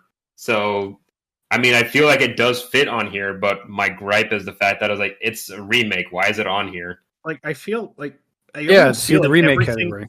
Like I know very little about Prince of Persia, but I feel like it's the only one on this list that actually fits the title. Because I feel like all the rest of these, because Astrobot's a platformer, right? Yeah, Silent Hill 2 Silent Hill 2 is a horror game. Star Wars Outlaws is like a quote unquote sandbox RPG. Yeah. And then Zelda is a puzzle solver, dungeon crawler, essentially. So like the only one here that I feel like fits the category is Prince of Persia. And I played a demo of Prince of Persia, and that game is visually stunning, and it is very like fun. Like it's really cool for a Metroidvania game. I mean, not to say that like for a Metroidvania game, those games notoriously suck. Like it's nice to see Prince of Persia come back and be a Metroidvania game, since the original Prince of Persia was like a side scroller. It was fun. I mean, it's cool. I think it deserves to win this category because, like, yeah, everything you said about it. It's like each one of these games is just so placed. It's weird. I mean, like action adventure for Zelda, I guess, does work because Zelda has kind of always been like an action adventure game. But adventure, like maybe. Echoes of Wisdom, Echoes of Wisdom is more like puzzle solving to me. But even though puzzle solving is literally in the description for this one. But like Astrobot's a platformer, and Astrobot could have competed against the Croc remake. But then you got to take Croc though and put it in the remake category. So I guess we're taking that off the list, anyways. What the hell is a genre? Apparently, yeah. It's like I feel like this is just a terrible picks for a terrible category. Are they forgetting that PC games even exist in some of these? Because I guess. Yeah, I mean, I would just vote for Prince of Persia only because it's the only one that fits this category. Because I'm sure Astrobot should go in platformer, Silent Hill should be in a horror category, Outlaws shouldn't be on any of these categories because fuck that game, and fucking Echoes of Wisdom, yeah, it doesn't fit this either. So this is just a horrible category all around. I would just vote for Prince of Persia because it's the only one that makes sense. Yeah, same here. This category is basically Kevin spilling the chili. Yeah, it's like someone spilled all the games. It's like, oh shit. Oh shit, category. Can't pick this up. All right, so the next one we got is Best Action Game. For the best game in the action genre, focused primarily on combat. Ooh. We got Stellar Blade is actually on here. Oh man. We got Black Myth Wukong, Call of Duty Black Ops 6, Helldivers 2, Stellar Blade, and Warhammer 40,000 Space Marine 2. Man, why you gotta put my boy up against Wukong? Come on. You gotta put Space Marine up against Wukong. Wukong's probably gonna sweep this. I like how Helldivers and Space Marine 2 are on the same category again. I mean, look at face. I wouldn't even count Helldivers as action, to be honest with you, because like it's not really a power fantasy, like fast paced. It's kind of fast paced, I guess, but it's just the movement's clunky on purpose and doesn't fit action to me. Space Marine easily fits action for its combat system, but like Helldivers not so much. Yeah, you're supposed to get into the shit in Space Marine. Like in Helldivers, you're supposed to avoid the shit. Yeah, exactly. You're supposed to avoid everything at all costs. And Stellar Blade, everybody's playing with a boner because it's just like, this is too damn hot. And then we got Wukong. It helps you focus. Well, that's the best action. Blood is going into me. Yeah. Unfortunately, the difficulty spiking. Yeah. Again, I almost feel like there should be like a shooter category, but so I don't feel like I don't know. I don't acknowledge Black Ops 6 or Helldivers in here. I'm looking at Wukong, Stellar Blade, and Space Marine, to be honest with you. Yeah, I mean, look at that face on Wukong, that monkey man. He looks look at that handsome. Look at that handsome boy. To be fair, I have played all three of those games, and I mean, Wukong is fucking awesome. Like I keep forgetting to go back because it's a digital game, so I'm not like seeing it on my shelf. But I keep forgetting I'm at the last boss, so I have to go beat the fucking game. And realize I hate my life. And I'm like, let me just die like 19 fucking times before I decide that I'm gonna go to bed instead. And it's only 2 in the afternoon. I know Stellar Blade is not like totally Souls-like, but I also know the action isn't like super fast. It's at quick. Least from what I play in the demo, it doesn't feel like that. I feel like I just want Space Marine to win one category, but you can't be sending Space Marine up against Helldivers and multiplayer and fucking Wukong in action. Like, you just can't be. Why you gotta be screwing my boy out of a fucking win here? Come on. This is probably like one of the better lineups though of the categories so far. It is, yeah. I mean, like, I still think, yeah. I loved Stellar Blade a lot. I think that game was really fun. The music is really good, and it kind of, because I like Bayonetta as well, and that's what it really reminded me of, was playing like I gotta play that more action or adventure Bayonetta, because Bayonetta plays like Devil May Cry, which is level based missions, but Stellar Blade is open world, and you kind of travel from zone to zone kind of thing. But I think Wukong is going to sweep this. I feel like they're going to snub it for Game of the Year if it's in the category, but I want Stellar Blade to win something. I want Space Marine to win something. Yeah. I have a lot of praise for Stellar Blade. It has some jank to it too, but it was a very fun game to play. Not like, aside from the fact that the main character is like, an attractive character or whatever, and it's just, there was so much stuff to do. Like, really, I was always trying to unlock everything. Like, I found all the soda cans, was getting all the outfits, and trying to like get all the move sets and stuff. And the bosses were all kind of fun. The monster design was crazy. Like, it was really neat, as opposed to what I thought it was going to be. And that's why I think it should win something. But Wukong is just such a banger. Yeah, I mean, as much as I would vote for Space Marine, this category is basically Wukong versus Stellar Blade, and unfortunately, I just feel like Wukong's going to eke out Stellar Blade. So, all right. So then we got our next one: Best VR/AR for the best game experience, playable in virtual or augmented reality, irrespective of platform. You have Arizona Sunshine Remake, Asgard's Wrath 2, Batman Arkham Shadow, Metal Hellsinger VR, and Metro Awakening. I didn't even know Hellsinger had a VR thing. And I didn't even know Metro either. Metro crazy. Metro is such a dope franchise. They got like what was the most recent one? The Metro on, is it PS5 or PS4? I don't remember. Where you leave the train station. That game was so fucking cool. Arizona Sunshine Remake. The remake. I want to play Batman AR. That's probably the most goofy. It's funny as shit. I've seen nothing but funny videos. Like beating ass with Batarang. Yeah, I've seen some funny videos of Batman. I think that's funny. For me, we went to school with someone who worked on Asgard's Wrath 2, so I'd have to vote for Asgard Wrath 2 to support Andreas. Mine would be monster character modeler. Mine would be Arizona Sunshine. That's been, since I was always like on the quest, I was always seeing like high ratings for this damn game. Like, everybody was speaking highly of it. And since then, now they've actually did an Arizona Sunshine remake after Arizona Sunshine 2 came out. So they like put a lot of extra touch-ups on the first game to be able to match up against number 2. So I kind of think that this one might actually have a pretty good chance of winning.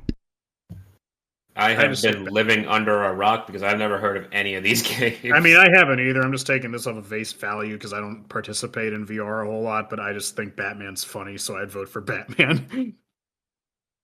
Alrighty, next one is Best Mobile Game. For the best game playable on a mobile device, you have AFK Journey, Balatro, Pokemon Trading Card Game Pocket, that's got my vote, Wuthering Waves, and Zenless Zone Zero. Zenless sweep in this category more than likely. I vote for Pokemon, but Zenless is going to take it. Admittedly, it might have some challenge with Pokemon simply because of the thing's popularity. But the thing is, Hoyoverse also has a massive fan base, so this is probably going to be between the TCG and Zenless. But I think Zenless is just going to win over the TCG in the long run. I mean, shout out to Balatro or whatever, because like that indie game just kind of blew up, and I like a lot of people that I grew up with are playing it right now as well. They talk about it in our group chat, and they all bought the game because it's on console originally. He recently released it on mobile for free. It was like a huge success, a project that he was making in his free time because he thought it would be fun, and then it turned into a monster.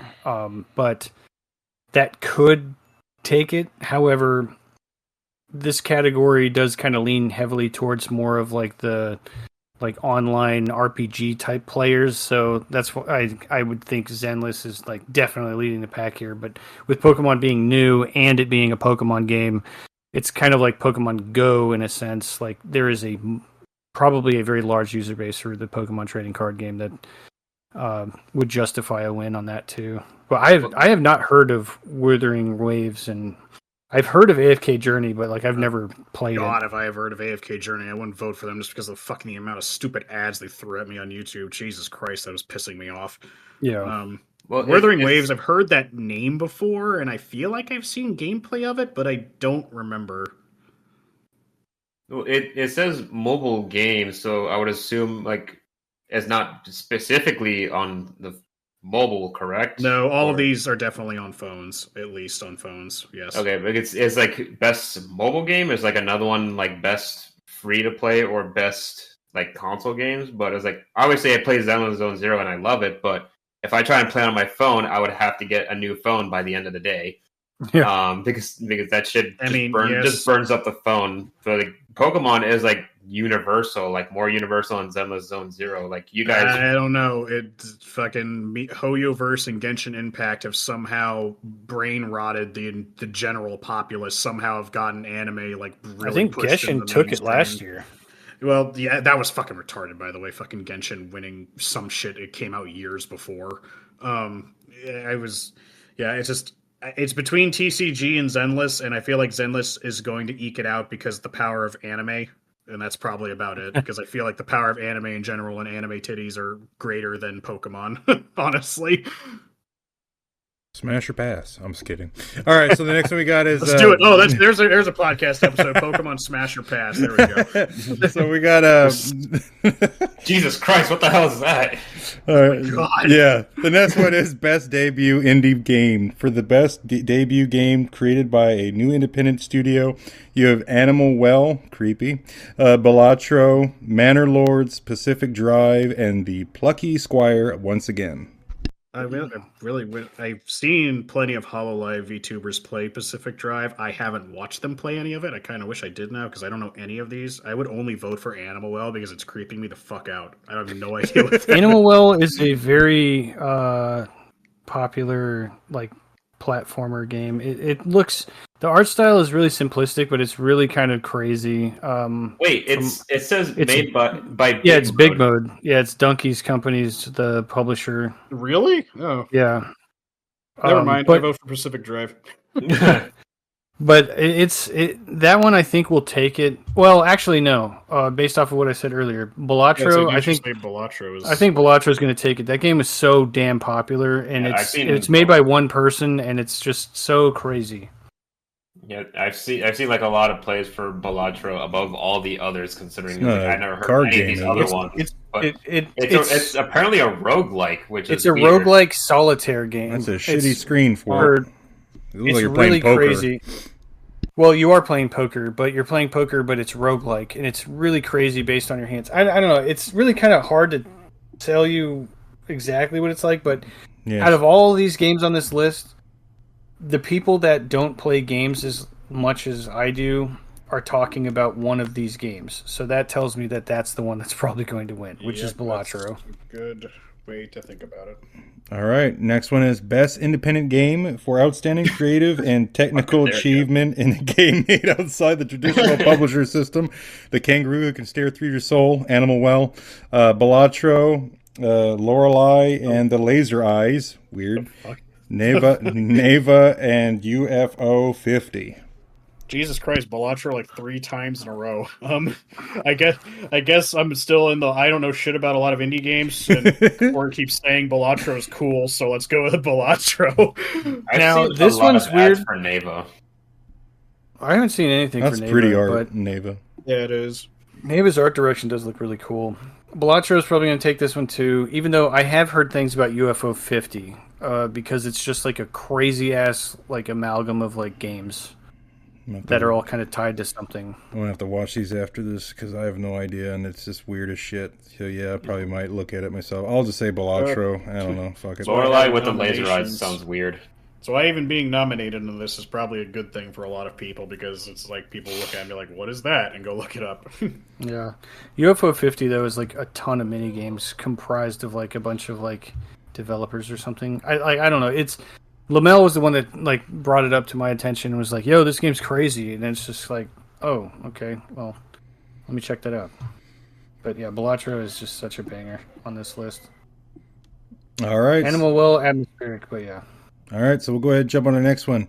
Best community support. Recognizing a game for outstanding community support, transparency, and responsiveness, inclusive of social media activity and game updates patches. You have Baldur's Gate 3, Final Fantasy 14, Fortnite, Helldivers 2, and No Man's Sky. Helldivers. I don't know. I think it's, but well, I do admit that from what I've seen, the Helldivers team is actually pretty communicative with like their audience, so that's a good thing. But I can also say the same thing about Baldur's Gate and No Man's Sky. Final Fantasy Online and Fortnite, I can't say, but for those other 3, I can at least say I see a lot of communication between the people who make it and their fan base. So, and I can say Helldivers 2 people, I don't think they shy away from people from like they're like heavily criticizing them either. So I mean, they're willing to face the backlash for putting out shitty patches, I guess. I feel like the Fortnite people just put out shit for new content so they can just keep making more sales on their character design. I really don't think it's anything that they give a shit about what the community thinks because they're pushing out like Eminem and all this shit right now. It's like, come on, man. Yeah, it's weird seeing Final Fantasy 14. Well, that's the online one, isn't it? Or... Yes. Okay. That is old. Okay, well, I haven't heard anything about that, so I'm going to pass on that. Baldur's Gate 3, I know it's just well designed. I'm not sure about like the community activity. I just know like mods and stuff show up, but I'm not really sure. It's like it was already like a good game when it came out. I don't know like they like just the back and forth updates. They've added a lot more updates for like romance options and dialogue options. They just added a big patch where they added mod support for consoles and stuff. They have been supporting the game post-launch. Did they add any new characters to it? New characters that you can recruit, yeah. Oh, okay. Okay. Well, I think it's less new characters that they put in the game, but rather characters that were already there that people wanted on your team, and they made them like recruitable, I think. Okay, because like the most that I've heard is just a good game. So it's like the from everyone that talks about it, it's like, oh, they added this and added that. It was like I don't hear that. I just hear it's like it's a good game. So it's like I always thought of it as it's like, oh, it's just a good game from the get go. It doesn't need fixing. No, so it wasn't fixing. It was just adding more content, essentially. Yeah. I hear nothing of No Man's Sky at all. I have nothing. Well, I don't know how the fuck it's on the list. It's like the 4-year-old game, isn't it? Well, I mean, it's like, well, it's not. This isn't necessarily something that things that like came out this year, but it's just like community support throughout the year. And while I don't see the support, firsthand, but I have like so much respect for No Man's Sky and like Hello Games as a company being able to like bring that game back from the abyss and like actually make it popular and well loved from being like one of the shittiest games people are making fun of. So like being able to accomplish that is like insane in and of itself. As far as community support, I don't know. All I know is that they have put out so much content for the game that has been completely free, and they just keep doing it. They haven't had to pay for anything. You just pay for the game and you get all these free updates that add so much substantial content. But because I don't have that much like experience firsthand with it, I'd probably like coin flip it between Baldur's Gate and Helldivers, and I would probably just choose Baldur's Gate because even though both those games I don't have any super great love for, I kind of like Baldur's Gate 3 a bit more than Helldivers. So, well, I mean, I said Helldivers too because it went through like a lot of shit, and then it kind of like fought through it all, and the community like also supported them back from like its own company against PlayStation in order to like keep it alive. I forgot about that bullshit thing they did where you had to do that sign up thing, whatever we were talking about a long time ago. I can't remember. And they had a huge player dip when that happened. Yeah, and they still somehow managed to survive that, and the community like fought against Sony for them. So it was just a really cool thing to see. So, and I've heard that like Helldivers is like even better now because they added more stuff and they like adjusted, they like followed through with like a lot of the complaints that the community had. So like I'm like one of the worst weapons now got an upgrade, which is a weapon I like using, which was the flamethrower. Now it's like a really good weapon to use. Udon was good with it. I was horrible with it. I kept lighting myself on fire. I was like, fuck, how is he using this so well? I keep fucking burning myself. I just like fire. Yeah, but it's like out of all through all the shit that like Helldiver went through, like the community is still with it, even against its own company. So that's why like I immediately said Helldivers, because like the community and the company are like they're bros. That's it. The end. Yeah, bros. All right, so the next one we got is Best Ongoing. Awarded to a game for outstanding development of ongoing content that evolves from the player experience over time. You have Destiny 2, Diablo 4, Final Fantasy 14. Oh, okay. Fortnite and Helldivers 2 again. They really want them to win. All right, Helldivers, moving on. I want to vote for Final Fantasy because I know Final Fantasy 14 has like a pretty solid like online community. Helldivers still has not added a new group of enemies. They've added other enemies to the two existing, but they still haven't brought like the other entities that were in the first game that they talk about. So it's just bugs and robots. I mean, it's very funny that like Helldivers is like one enemy type away from like matching the exact same enemies you fight in Destiny, because you have like the StarCraft, you know, Zerg, Protoss, and humans, and yes. Well, it's like Destiny has like the heavy military enemies, the space pirates, and like the space alien bug zombies, and Helldivers has a robotic military and the bug aliens. So, like all they're missing is space pirates, and they have the exact same enemies as Destiny. To be fair, fighting the bugs in Helldivers is the equivalent of like squaring up with some like wolves in the woods because you're like out there. The bugs are just doing whatever they would normally do. Like the robots are actually like, hunting you, but you're just like out in the woods going like, I'm gonna go fight these animals because they're out here existing. Because they were supposed to be pushing out new actual races of monsters or some shit. Like they look like some sort of psychic like alien. They almost look like not arbiters, but the what do you call it from Halo? The type of group. The Covenant? Yeah, the Covenant. They look something like that, but like the elites. They look like the elites, but they were like a psychic. Oh, they're getting the space pirates. They're Destiny now. But they're like high intelligent like beings or whatever. They're kind of integrated with their cybernetics or something like that, with like psychic telekinesis powers. Basically, they're the Protoss in StarCraft. That's all it really is. But like, that's cool. I want to fight them. I'm tired of killing bugs. Right. Yeah. Like, we've said here, and how many times I've got to throw a goddamn grenade into a hole in the ground? It's like, can I do something else? And it's like, you can fight the robots. I'm like, I don't want to fight them again. Only good because bug is a dead bug. The endless amounts of fucking railgun centers for the robot guys, and then you're caught in a fire tornado or whatever the hell the weather condition is. I would give it to Final Fantasy XIV only because I think that's a pretty solid community in general. Plus, Final Fantasy's dope.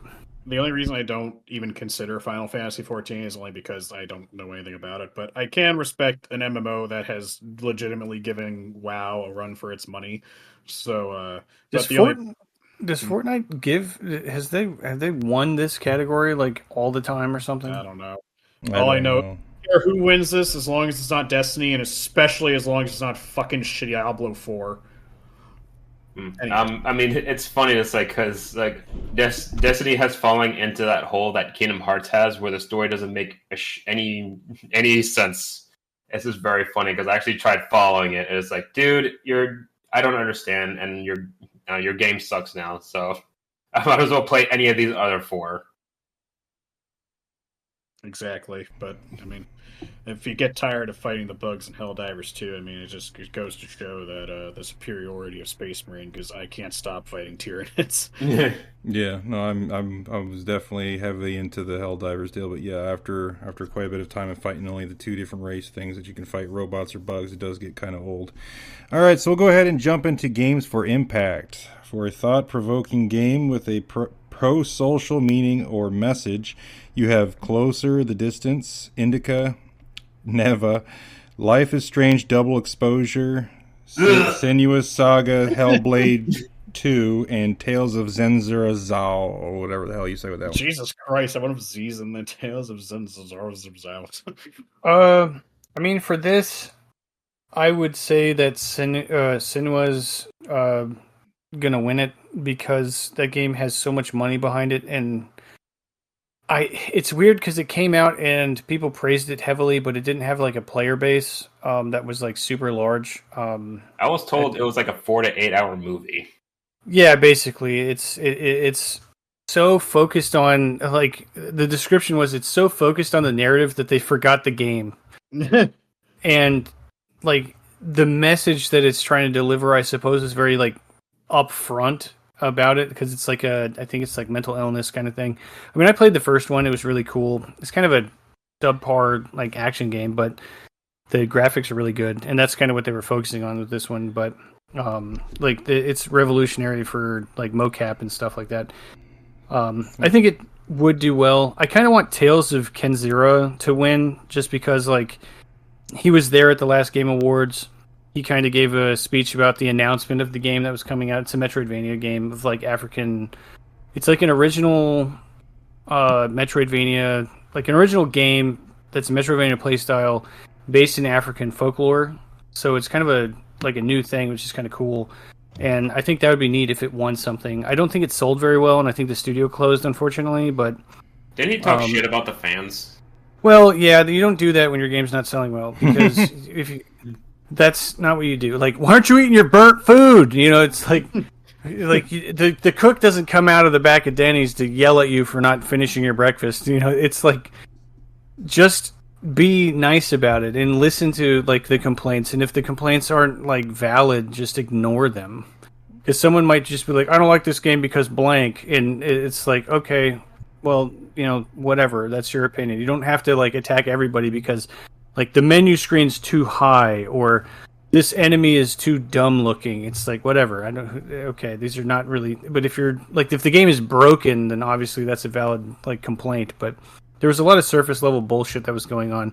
Plus, I don't think the marketing for the game was done very well. I think that we saw it at the Game Awards and they were banking on that being like good enough for them to like sell a ton of copies, but it kind of just fell into the ether. And then I don't know what it released next to, but the game came out, people didn't buy it. But people bought Prince of Persia, and that game did okay. I still think that didn't sell the numbers they were hoping for, but I mean you can't sell an indie. The thing is like, if you're an indie developer, like you can't make a game where you're like, God, I hope we make $70 million, otherwise we're going to go broke. It's like, people are making games that are just as fun as yours, and they're hoping for $70,000 just so they can work on a game next year. All I know is that Life is Strange Double Exposure. I have seen so many fucking ads for that. It makes me just pissed off that I see this game here already. It's weird. I've not seen any ads. I see it all the fucking time. It is annoying as shit. Every time I'm watching YouTube, they put that shit in my face. It's just so fucking annoying. It's weird that like that whole series is a shit show, and it pisses me off. I don't understand it. Like, I know it's like a Telltale style of game, but like, I just don't care. Like, I played the first one, and I was like, whatever. Like, this is whatever. But it's weird to me that Rustborn isn't on this list, because that kind of seems like a game that would fall into this category pretty firmly. I don't even know what the fuck Indica is, but it looks like a 1950s music album. It just looks crazy, like it's a part of the Beatles or some shit. I'm like, I thought this was a music awards. I think I've seen like some screenshots of that game. It looks kind of strange. It's like I don't know. I don't really know how to describe it, but it just doesn't. The screenshots alone is just like, I am not going to buy that. That's how that game has been advertised to me. Exactly. It doesn't seem like something that I want. I mean the picture of it is just like, oh, it's you versus the internet. That's what the picture looks like to me. Oh, it's just people screaming at the person that's like, I am very disgruntled. Yeah. I have an opinion. I don't like your opinion. It's pretty funny because it's more of like a simplified version of what Suna's like picture is with the hands around her face. It's kind of like a very similar like motif there, but a very good massage. Yeah. I'll vote for Tails.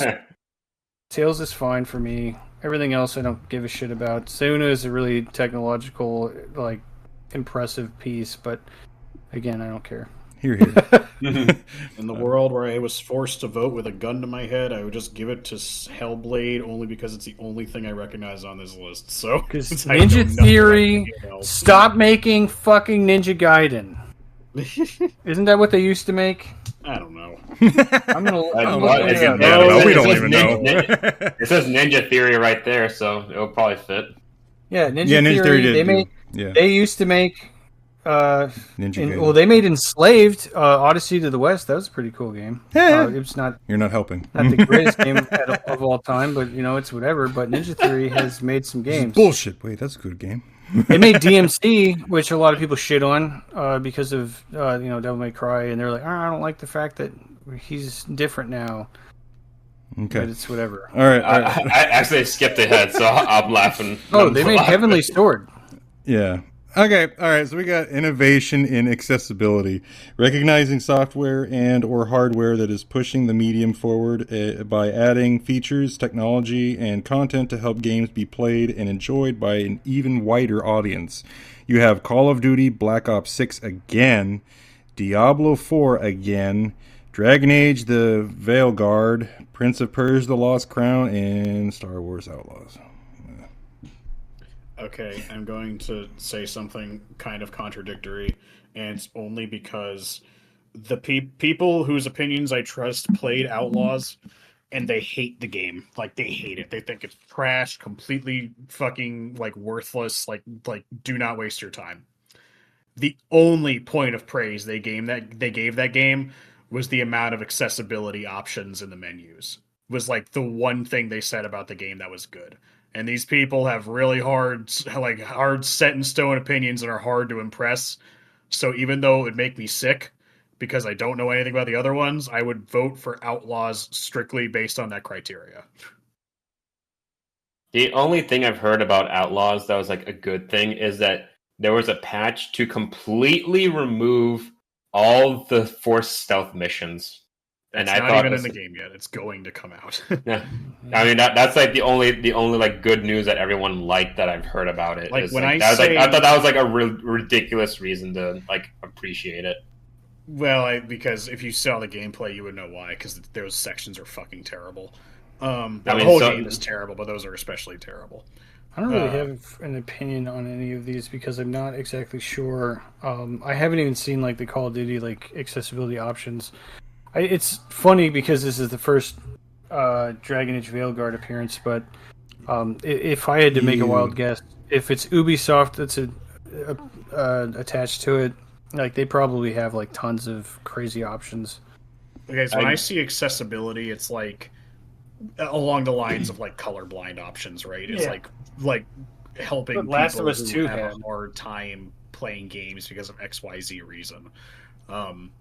But like I said, I'm basing mine strictly off of other people's opinions I trust who hate Outlaws, and the only point of praise they gave was the accessibility. So I give it to Black Ops. Like I've looked through the menu, and it's like so many options to change it.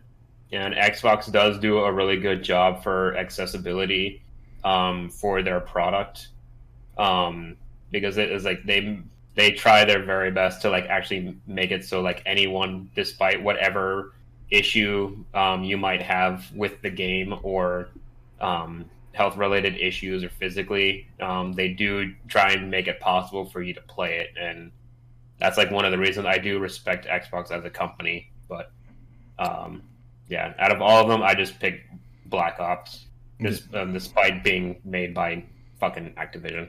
Yeah, I picked Black Ops and Astrobot. That's what? All right, that is boring categories. All right, let's go to the next one. Oh my lord! God damn it! No. All right. Best performance awarded to that dude really doesn't want to be there. Awarded to an individual for voiceover, acting, motion, and/or performance capture. You have Brianna White, Hannah Tell, Homeboy Gonzalez. Wait. You might want to say like what their performance is in. Even this doesn't say. It just says the title of the game, not even the fucking character they're playing. Yeah. I mean, it might help. Fine. Brianna White from frickin' Final Fantasy VII Rebirth, and Hannah Tell from Life is Strange Double Exposure. Homeboy Gonzalez from Star Wars Outlaws, Luke Roberts from Silent Hill 2, and then you got Melina Juergens. I'm sorry. Why are you laughing at that? That was random. Sounds so mean. It's like sorry. A one person, like, "Haha, your name's stupid." I'm sorry. It's okay. Senora. Or Melina, you're so mean. Melina Juergens, it's Senun. Hellblade 2. Let's just get it. Jesus Christ! Fuck. All right, so real quick, Luke Roberts. Is he the main character from Silent Hill 2? He has. Yeah, he looks like him. Yeah, he has to be. Let's look it up just in case someone Google that right quick. You guys do it. I don't want to fuck this up. All right. No, I can't. I can't highlight the name in the game. Luke Roberts plays James. Yes, he looks like James. He looks like James. This isn't sexist. It's only because it's the only game on here that I've heard Humberly Gonzalez in Star Wars Allies. I'm sure she's a great lady, but her voice acting is awful, or at least the character. Well, the character model that they made of her, it does her a very great disservice. I am basing this purely off of like the acting, and we already said that James is voice acting, and I at least I think so. When we did the breakdown of Silent Hill, I think he did, like, the James voice actor did a great job of doing like a guy who's just kind of just middle of the road, even, he's just like, he doesn't come off as like super caring or anything like that, but he also doesn't come off as like an asshole, especially he emotes very well, especially when you're comparing it to the original version of James.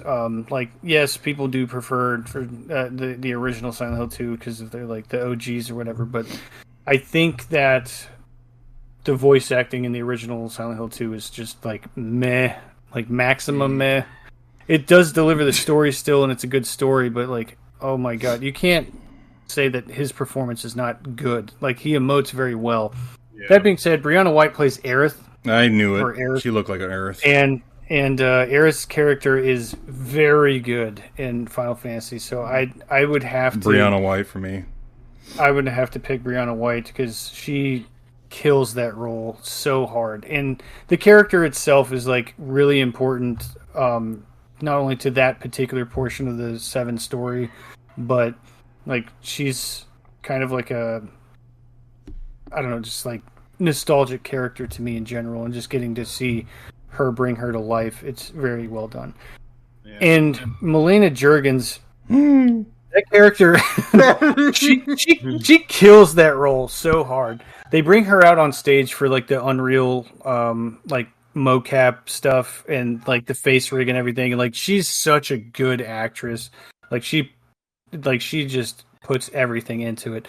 So it's really crazy because like it's kind of tough. Like, I want to vote for Brianna White because I like Aerith, but I think Luke did a great job as James, and so it's really tough. But I would vote for Aerith because Final Fantasy VII. I'd vote for Luke because it's the only one that I know, and I praised the voice acting in our breakdown. So I like Aerith. I'm going with Aerith. Simp. Brianna, yes, I am. Sure. All right, and what about you, Edwin? Luke. Okay. All right. 2 and 2. All right. Next one is Best Audio Design. Recognizing the best in-game audio and sound design, you have Astrobot, Call of Duty Black Ops 6, Final Fantasy VI Rebirth, and Senua's Saga, Hellblade 2, Silent Hill 2. Final Fantasy. This one's kind of a weird thing because it's like audio design, right? It's not music. Yeah, and I don't think unless you have like really like actually surround sound speakers that if you'd actually be able to tell exactly which one is using like the best of the surround sound. Can we just like ban Call of fucking awards? This is a very weird. Yeah, it's every year.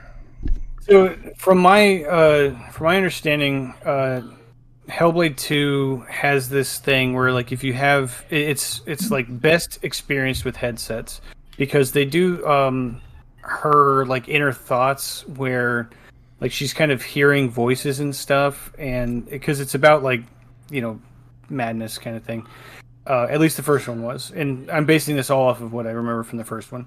So there's a microphone in a room, and the way they recorded this is they had multiple people in the room walking around this microphone talking to it.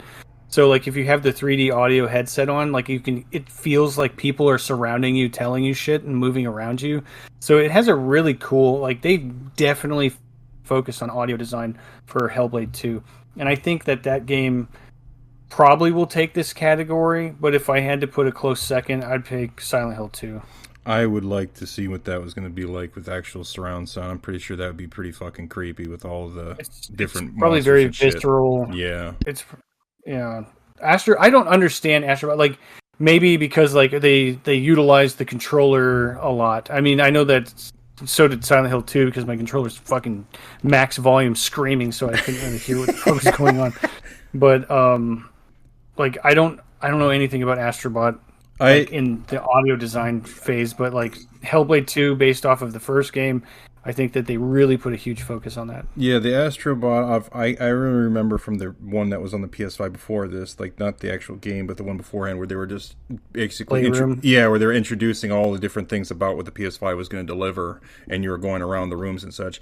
It was really cool with how they were actually performing with the sounds and such through your controller and such, but when it came through with me listening it through my headphones, because I had to, I still have them, the 3D Pulse headphones, it didn't feel like they were actually taking advantage of it. Yes, it was clear sound, but it was nothing like really enticing or grabbing you, like he was immersing you in any way. It was more of the features that were inside the controller. So I don't know if they had brought up more into this new Astrobot game, but I don't feel like they would have. I think they might have kept it basically the same, but just made the game more larger to make it a full-size game. I would vote for Silent Hill because it's the only one of these I've played, and it's the only one I can speak for. I would say either Call of Duty or Hellblade, because Call of Duty is like, it's supposed to be like realistic in a sense, and everything. There's like a lot of sounds that go to it, from the sounds of the gun to the sounds of like the call out and like everything that's happening. Because I know hearing even the footsteps is like very important in the game. So like the audio has to be good, and considering how often they put this shit out, they have to like be good at it at this point for doing it for so goddamn long. But I know that Hellblade is like very movie like, so they have to like make it like very high quality in both audio and visual. So I mean, it has to be like movie level production for that one. Yeah. And I know, Silent Hill is like a horror game, but I don't know if like it has sound design as good as Dead Space, because Dead Space is really good on that. Oh, Dead Space isn't on this. I know, but I'm just like comparing that. I know, I'm just comparing like the audio quality to that of another horror game. Yeah. Okay, this next one is going to be hard, for me at least. Best score in music. For outstanding music inclusive of score, original song, and or licensed soundtracks, you have Astrobot, Final Fantasy VII Rebirth, Metaphor, Rifantasio, Silent Hill 2, and Stellar Blade. That's. I mean, Final Fantasy VII's got some damn good music, and Silent Hill 2 is really fucking good too. I like the music in there. And Stellar Blade, I'm assuming, Corey, you said there was good music in that too. Yes, and Metaphors, Atlas always throwing out some good ass music too. I don't know. Now, I haven't heard anything from Metaphor yet. Like, I haven't listened to their soundtrack, so it's kind of very. Yeah, but they're by Atlas, and then like a lot of the Atlas games that come out, they're always fucking good If music. I'm basing the thought off of how they treat the Persona franchise for other audio, and even Nocturne and the Shin Megami Tensei games, like the music is usually pretty like strong focus. But for Shift Up's Stellar Blade, that soundtrack is fucking banger. It's so good. I love the music for that game so much. I was just listening to it the other day while I was working too, and it's just like I would have to give it to Stellar Blade. One, because it's a new IP, but also because the music is just so awesome and it resonates very well. For me, I love Final Fantasy VII's that's music. what mine Don't get is me going wrong. to be. But I've heard them before. They're just kind of like kind of scored for like the update. So, and again, that's why it's like the remakes need their own categories, right? Because it's kind of unfortunate that it kind of fits in here. I'm not discrediting anybody that made the audio for the new game, of course, but it's like you're building off of something that we've already heard. I haven't heard the music from Stellar Blade before because it's a brand new IP. I've heard the music from Silent Hill 2 before, and they brought the guy back to like bring it, like redo it all. And Silent Hill, for a horror game that's very strange, does have a. Are you playing something? Silent Hill 2 does have a really awesome soundtrack. Like I love the Silent Hill soundtracks. Like it's so good. I have not heard any music from Astro Boy, but like I don't think that it holds a candle to Stellar Blade. Like that music is just I don't know. I like emotional and a good candle. Freaking banger. It's got a pretty good candle. Well, I agree with the analysis of that metaphor Fantasio, like Fantasio, whatever. Yeah. Because it's an Atlas game, probably does have banger music. Same thing with probably Final Fantasy and Stellar Blade. I only avoid shooting in the. I only shoot in the dark when I have no knowledge of anything, and I'm still just gonna have to go with Silent Hill because it's still the only one on this list that I've had firsthand experience with. So, even though it's probably not going to, Metaphor or probably Final Fantasy will probably sweep it or something. But this will probably be a close one, I guess. I don't have much input. And Nobu, I think, is retiring, so I feel like they would have to give it to him. Because he's not going to be doing it anymore. I would go off with Metaphor or Stellar Blade if we are going off exactly what it says in the bottom of this whole best score, because it does say original sound and or licensed soundtrack. So, I mean, if we're talking about original here, then it would be Stellar, as these others are all remakes. So I would go with those two then. Yeah, I would go with Metaphor or Stellar Blade for like the same reasons as you guys. But I doubt... because of what it is, I doubt that Astrobot would have like music from like the games that it shows off in that world, which is just other IPs. I doubt they would have like a mixture of all the music from those other games in it. So that's like a very doubtful thing for it to have. So I'd just go with the other two instead of Astrobot. But if Astrobot did do something like that, then that's a really cool thing. But I don't know for sure. I just seen gameplay of it.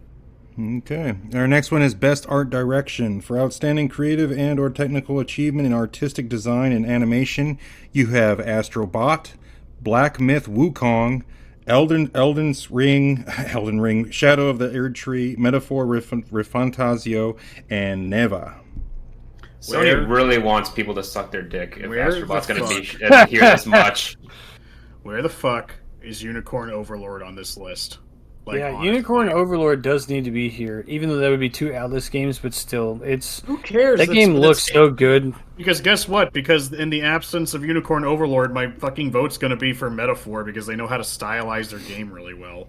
Metaphor, yeah, I mean, even though it's more like Persona, basically, but like I said, Persona Fire Emblem, like, it's such a good-looking game, but What about Black Myth Wukong? I gotta tell you, like, Black Myth Wukong would get my vote, because there's just so much detail in the, like, specifically the level where you go fight the Buddha place, you said, right? You're fighting the Buddha? Yellow Buddha, like, he sends you into the wall, and it's like, there's just so much detail. It blows me away of how much shit that they focused on in that game. It's just like every single thing has some sort of carving on it, and it's just so like amazing to look at. The entirety of it.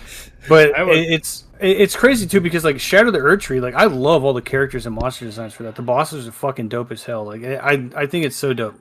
I wish it had its own category because I can't vote for it in this. Wukong is just so cool. And it's because it's like the Journey to the West, it's so different from anything, because it's not like, oh, it's another Journey to the West game, you know what I'm saying? Like, it's literally its own thing. So, like, getting to see all of this stuff, it feels really original to me. Like, I understand, like, how Metaphor looks really cool, but it looks like a Persona Fire Emblem game, where Wukong, you could argue that I guess it looks like every other, like... To me, Wukong looks like every other Souls-like game I've ever played in my life. I could see honestly, honestly, Wukong looks good because of, like, the art style of Chinese mythology, but I can respect putting detail into your environment. That's why I really like Ghostwire Tokyo. They had a ton of detail in their environment. And it's fine to look good, but I mean, personally, I value this is what I call style over substance, because it's like it's just filled with things, and those things look nice, but like you gotta have style, you gotta have some flair to it, which is why I would vote for Metaphor. I like Elden Ring. You put fucking. I mean, I like Erdtree too, because I think the Azure Coast looks amazing, but I mean, it's like it looks like every other Souls-like game. I don't know. Wukong has its own thing going for it. I'd be lying to say it doesn't have style, but like it's not stylized. I guess it looks like Chinese mythology, whereas Metaphor has so much flair and style to it that like. Even though I haven't played it, from what I've seen of it, it just looks pretty as fuck. That's why I would say that has more originality to it than Wukong does, honestly. I think that those two games are the ones that are really kind of like holding this category up. Probably. I would vote for Metaphor just because I prefer way more stylized graphics than just things just looking nice, I guess. Alrighty. Next one is Best Narrative. For outstanding storytelling and narrative development in a game, you have Final Fantasy VII Rebirth, Like a Dragon Infinite Wealth, Metaphor ReFantazio, Senua's Saga Hellblade 2, and Silent Hill 2. Why is Silent Hill 2 on here? We already know what the narrative is. Yeah. Silent Hill 2 does have a banger-ass narrative. It has a twist. It's a remake, right? We've known it since PS2 days. That's why remakes need a category, because it's like, if I had to make a wild guess, Hellblade 2 will probably win this category. Just because of like the emotional journey of some kind. Well, but wasn't Jordan just saying that Fantasio has been being praised to hell and back for its that's the other thing that I was going to say, is that Metaphor is the oddball on here. Now, Like a Dragon, like the Yakuza franchise, they get a lot of praise and stuff, but Metaphor has been like this weird outlier of RPG that a lot of people have been praising, and it could just kind of blow this category out of the water. I don't think Final Fantasy VII Rebirth, even though they kind of like adapt a story and it's like a huge deal, I just don't think it's going to like match up to what Metaphor and Hellblade 2 have. Even though Silent Hill 2's narrative is banger, but it's like... It's a copy. We played that a while back. Yeah. And they didn't change it in any way. Yeah, in Final Fantasy VII Rebirth, they will say that they made some changes here and there, but there's still a lot of parts that are original to the game that you're just like, oh, there's that place again, or there's this again. It's not completely done different. There is changes to it where they're making it longer and they're adding different things to the storyline of how it's going to play out in the end, but it's not completely different. And it's not the complete story. Right. And it's just a part of it. Right. And so it's not really going to be standing up to this other. And Like a Dragon, I have not played any of them, so I can't really say I have much on it. But playing the Yakuza series, it's very different. It's very zany, yet very serious. So it's kind of way out there in differences. But the story, it's nothing crazy. It's not like, wow, holy shit, that's changing everything about video games. It's definitely different, but it's not crazy. It's not going to be like grabbing you and pulling you in all the time. It is great because it's one of those things where you just want to break from seriousness, so they give you some comedy here and there, so it's great. But if it is anything like they're pulling off for Persona and all these different Shin Megami things, and they have it close to that with a Metaphor, I think that this has definitely a good chance of winning. Well, I have like a few issues with Final Fantasy and Silent Hill, but it's like Metaphor and Hellblade for best narrative. But the Yakuza games, like the only thing I hear about it is it's just like how wacky the game is. Right. I never hear anything about the story. Correct. But the issue with Final Fantasy and Silent Hill is that they're both remakes, right. And Silent Hill 2 is like, as you guys said, as like the story isn't different, so it's the same as it was in the original game. Mm-hmm. And Final Fantasy, the game isn't even done. It's 3 discs broken into 3 different games. It's like, and it's also a remake. So it's like the same thing as Silent Hill, but at least Silent Hill 2 is a full finished game.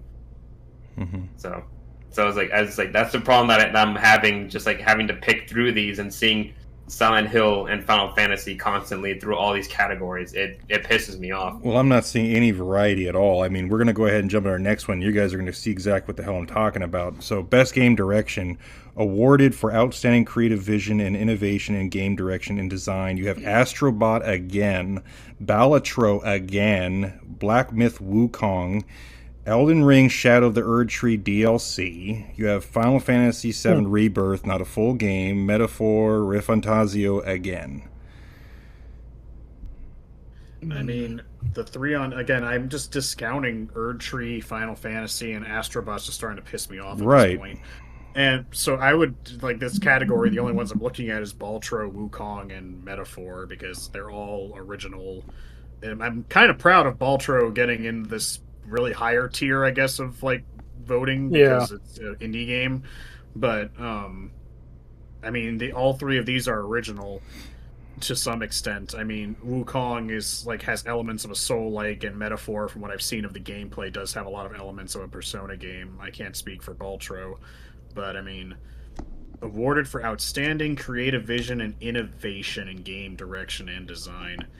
I mean, if Baltro is having that much of a waves as you would expect, I would throw it up between Baltro and Metaphor, I guess. I don't want to discount Wukong. I just feel like Wukong isn't innovative. Like, it does a bunch of things that have been done before. It just does them outstandingly well. But I guess outstanding creative vision. I don't know. This is kind of a toss-up, but I feel like, I mean, I hate to acknowledge it, but I just feel like anything that Shadow of the Erdtree's in is going to sweep its competition. But I would give it to either, out of like what Corey's been saying about it, I would give it to either Baltro, and then it's a coin flip between Wukong and Metaphor for me. But I would, just because it's here, I would probably give it to Baltro, I guess.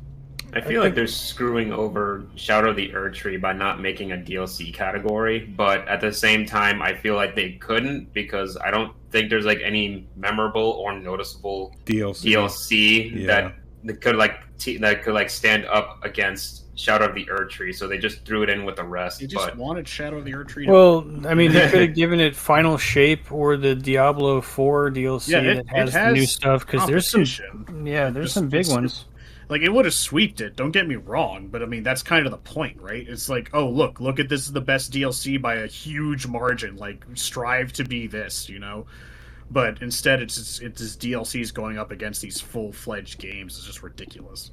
Yeah. I mean, but I would give it to Wukong, because, like, it's like, yes, it's a Souls-like, but it's based on an old story, but a story made into a visual, interactive game. So it's just, I feel like it's a cool idea. And I was the same with myself, because I was hearing when Corey's talking about that you're not just fighting normally, you know, around your third person view. You're actually going in getting sucked into a wall, and you're fighting on the sidelines of Buddha, and you're seeing all the stories, all his features, and all this type of design. So it's like changing how you're fighting by the visuals, and so it's like kind of moving things around with the originality of how it's going to be placed. Even though I would kind of say that'd be basically, I don't know, different than like Paper Mario or anything like that on their side, but for a game with really good visuals like the Wukong series, doing something like this in contributing to the Chinese mythology and turning it into an actual feature where people can actually see things instead of having to read a book to see it, they can actually see this happening in real time playing a video game, and I think that's kind of cool. Well, the thing with Wukong too is, like, when you beat a chapter, they have like a whole animated like story cutscene for like what the next chapter's theme is going to be, and like one of them is like fully stop motion, and then you know, there's one of them that looks like Studio Ghibli. There's one that's like you know, like a full anime kind of theme. It's really cool. Like, there's a lot of stuff that went into Wukong. Wait, so it has that Dante's Inferno movie? Yeah, like each chapter has like this animated cutscene that's like 10 minutes long or whatever. Oh, that's cool. And it's like telling the story about what you're about to be doing. And it's so sick. You're about to get fucked by these enemies. Yeah. You're get beat up by 120 fucking bosses. Yeah. But like, best game direction, like, I can praise Wukong like heavily here. I think that we could have pulled the DLC and remakes out of this category and threw Stellar Blade in here because I think Stellar Blade does need some, like, you know, at least be nominated in this category because of it has really good visuals as well. Like, the graphics for that game are pretty damn good. The monster designs are really good, and the world building and stuff is really nice. They're set up for a sequel. But it's too sexy. Stuff.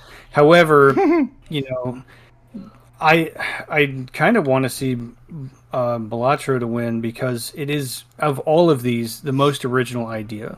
Is a roguelike with, like, poker cards. Like, it's simple and silly, but, like, it is so different than all of these. Literally, Shadow the Erdtree and Wukong kind of follow in the same footsteps as far as, like, what the game is. And then, you know, Rebirth is just the sequel to Remake, and so I wasn't going to get anything different there anyways. Like, I already know what it is because it's following what that was. Like, they might have changed some skill tree stuff and whatever, but yeah. Metaphor is definitely there. Astrobot, it's just a 3D platformer that's copying every 3D platformer that has ever existed. So it's not an original, outstanding creative vision. It's just, hey, remember that thing everybody liked over the years? Watch this. So, like, Wukong being an original, like, Journey to the West story is really cool, but Balatro is, like, a very original idea. Okay. All right, final one. Game of the year. Recognizing a game that delivers the absolute best experience across all creative and technical fields. Everything I just said before. Astrobot, Balatro, Black Myth Wukong, Elden Ring, Shadow the Erdtree, Final Fantasy VII Rebirth, Metaphor ReFantazio.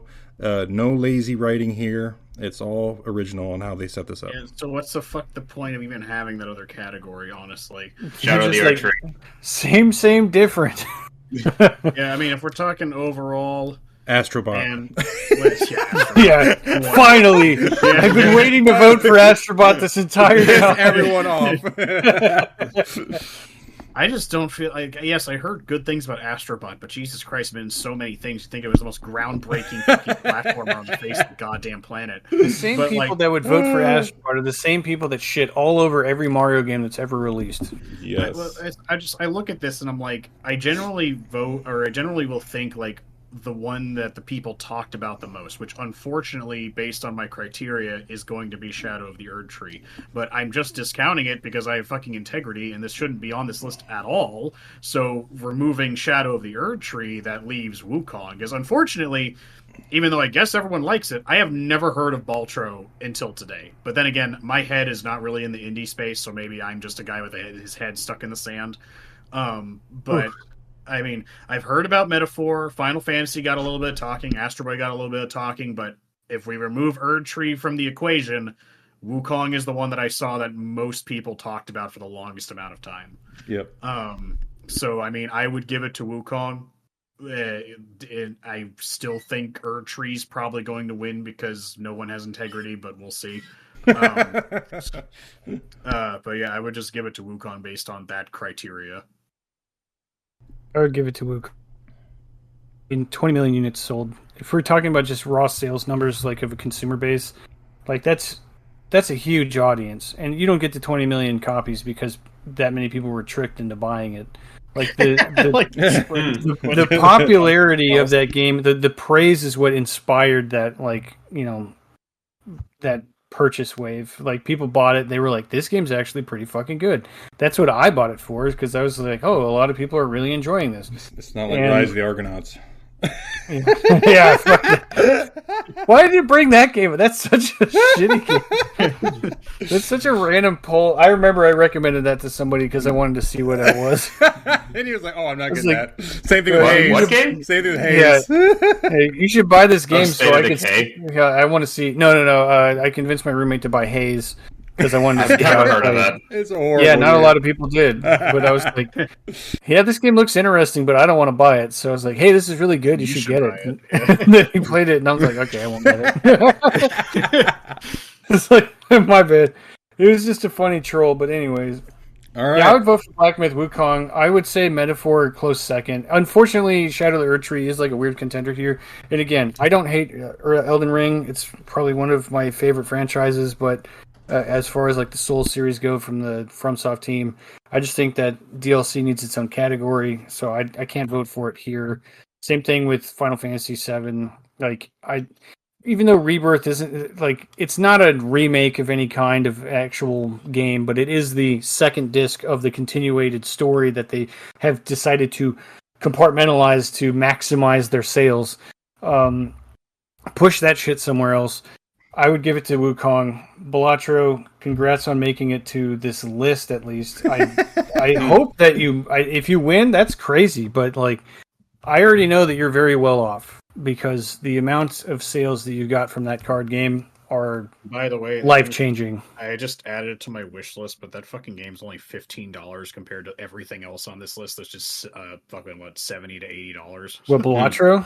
Yeah, Balatro. You can get it on your phone for free. Oh, really? Yeah, he released it on the phone for free because of the popularity of it. That's a weird thing to do, but I guess it's still not completely free. Vampire Survivors, they released it on the phone for free. I guess the same thing goes for Moonring, but that was a completely free just for Steam. But the thing that bothers me about Astrobot, and I mean how many times it showed up on these lists, is like kind of solidifies it a little bit more. Is that I did see like a full video of like Sony and like journalists, because if you look at the description for the Game Awards, you see there was like how all these games were picked is by going through, or not going through, asking 100 different journalist websites what games would fit these categories, and the amount of times that Astrobot has showed up is just like very bothersome, because I did see a video breakdown of like Sony's grip on like the community and like journalism and all that. It's just really annoying that is like whenever something happens to Sony specifically, no one says anything. They don't criticize Sony for anything because they have so many people deep in their pockets. There's like that they can't see anything because they're all under contract, or they just don't want to be on Sony's bad side. So the amount of times that Astrobot shows up on here just makes me think there's like that's that same reason again, because they got all these fucking people in their pockets. So like Astrobot is like not going to be like, I'm not going to vote for Astrobot for that reason. Also because Astrobot is Sony exclusive, similar to Final Fantasy, so it's not universally appreciated by like Xbox and Nintendo players. So I mean that's my reason for not picking Astrobot. Balatro. I mean, neither is Wukong. I don't think you can get Wukong on Xbox. I mean, it's not like a what is it? Sony product placement essentially, because Wukong is like its own kind of thing. Astrobot is like an amalgamation of all their IPs. I don't know. That sounds like the mascot. It's a weird thing for me. Yeah. I mean, it's like the movie Food Fight, where it's just product placement everywhere. But the funny thing for Astrobot is to like look at all these IPs that you'll never see again. This is just a down memory lane. Here, I mean, way to go for picking the people least qualified to talk about video games and choose which one to go in this category. Yeah. But I mean, I'm not really going up to bat for them, but it's like the journalists shill for everybody. They only target specific things that don't like go according to what their like morals and shit are, but like they'll shill for any company, not just Sony. And that's what makes them so like unreliable, because I mean, granted, IGN kind of, I mean, they don't really like Nintendo, but it's only because Nintendo doesn't bend to their rules. But like, I don't know. It's just like, just because it's Sony, I mean, I agree with you. They fucking rig everything, but they'll do that for like any company. And that's why you can't trust game journalists at all. I mean, and the breakdown is like when they show like their reaction to like other companies. It's just like it's not as respectful as they are for Sony. But I mean, I don't want to like draw it out to that kind of conversation. But like I have something to say for each of these. Balatro, I've seen some gameplay for it, but it's not. I mean, it looks like an interesting game, but it's like it's still solitaire. I don't really find solitaire entertaining. I would assume like it gets a lot of sales because I don't know if it would count as the free ones for like its audience. But it's like it's not really a game that I would pick up specifically.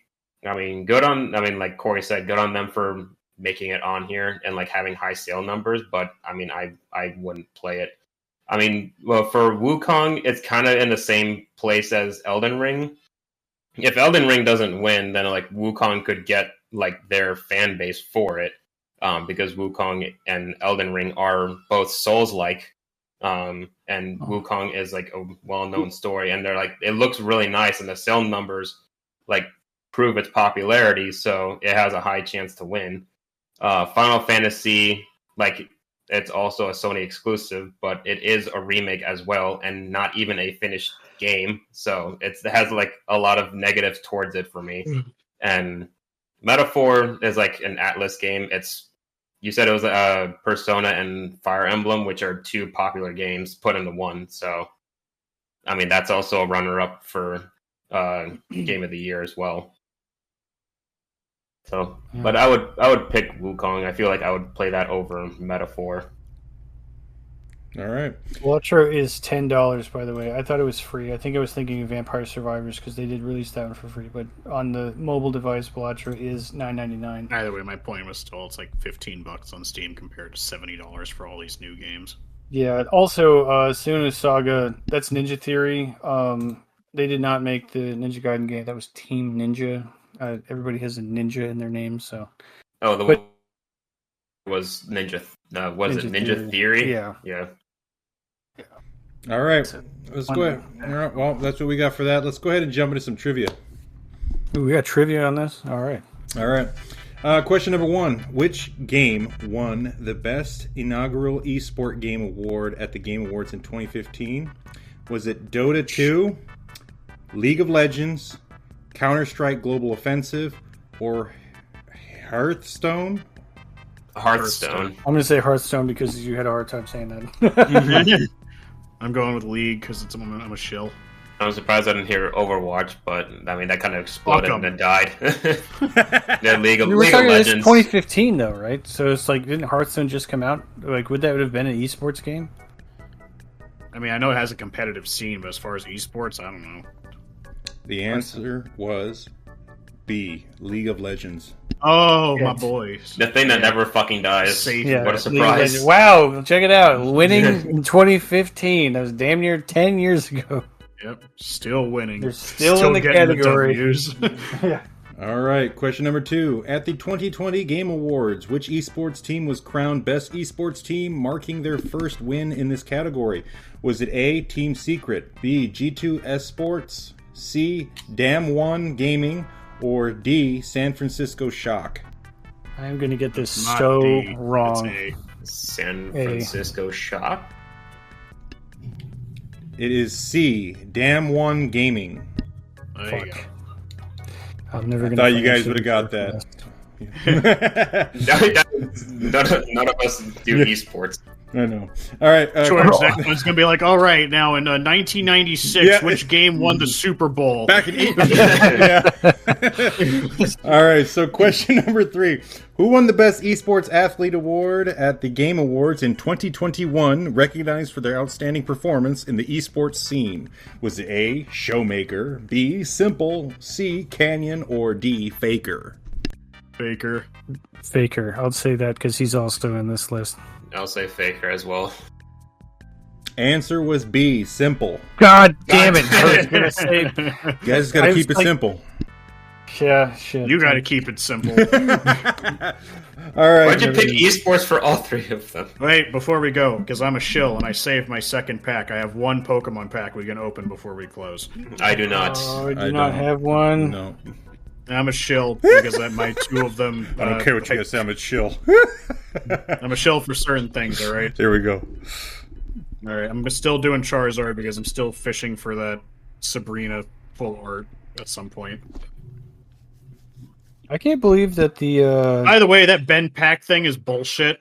The bent pack or the backwards pack? No, the bent pack thing. People that it's some superstition about the pack being bent. It's like there's good cards in there. I did it. There wasn't good cards in there. It's a lie. Yeah, it's like it takes too long to look for the bent in the pack. I don't bother. Well, I didn't get Sabrina, but I got a regular Blaine. I didn't have him. 2 far-fetched in a row. Blitzel. Ooh, Machamp EX. Unfortunately, I already had that, but that's still cool. That's trading. I wish you could I wish you could burn them to like get some sort of in-app points or at least deck points or something. If you have doubles, that would help. But I didn't realize that the gold cards are the highest purchase cards outside of. They're higher than the actual fly-through cards. Yeah, which is 2,500. It's funny because I'm only missing the Charizard one. I have the gold Pikachu and the gold Mewtwo. I only need the Charizard. Oh, I'm missing the Mewtwo have the one. gold Charizard. Holy shit! I got neither of those. None ya.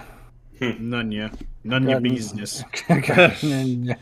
All right. So, well, I guess we'll be wrapping it up. Be sure to follow us on Spotify, Twitter, and YouTube channel to be notified of new episodes. Rate us 5 stars if you enjoyed today's episode. And don't forget to subscribe on our YouTube channel.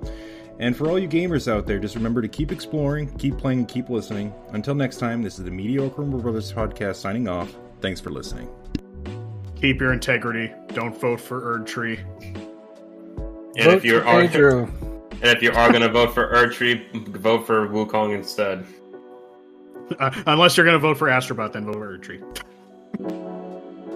Hey, this is Corey, and thanks for checking out Mediocre Rumble Brothers. If you liked the video, please drop a like, and if you didn't, that's fine too.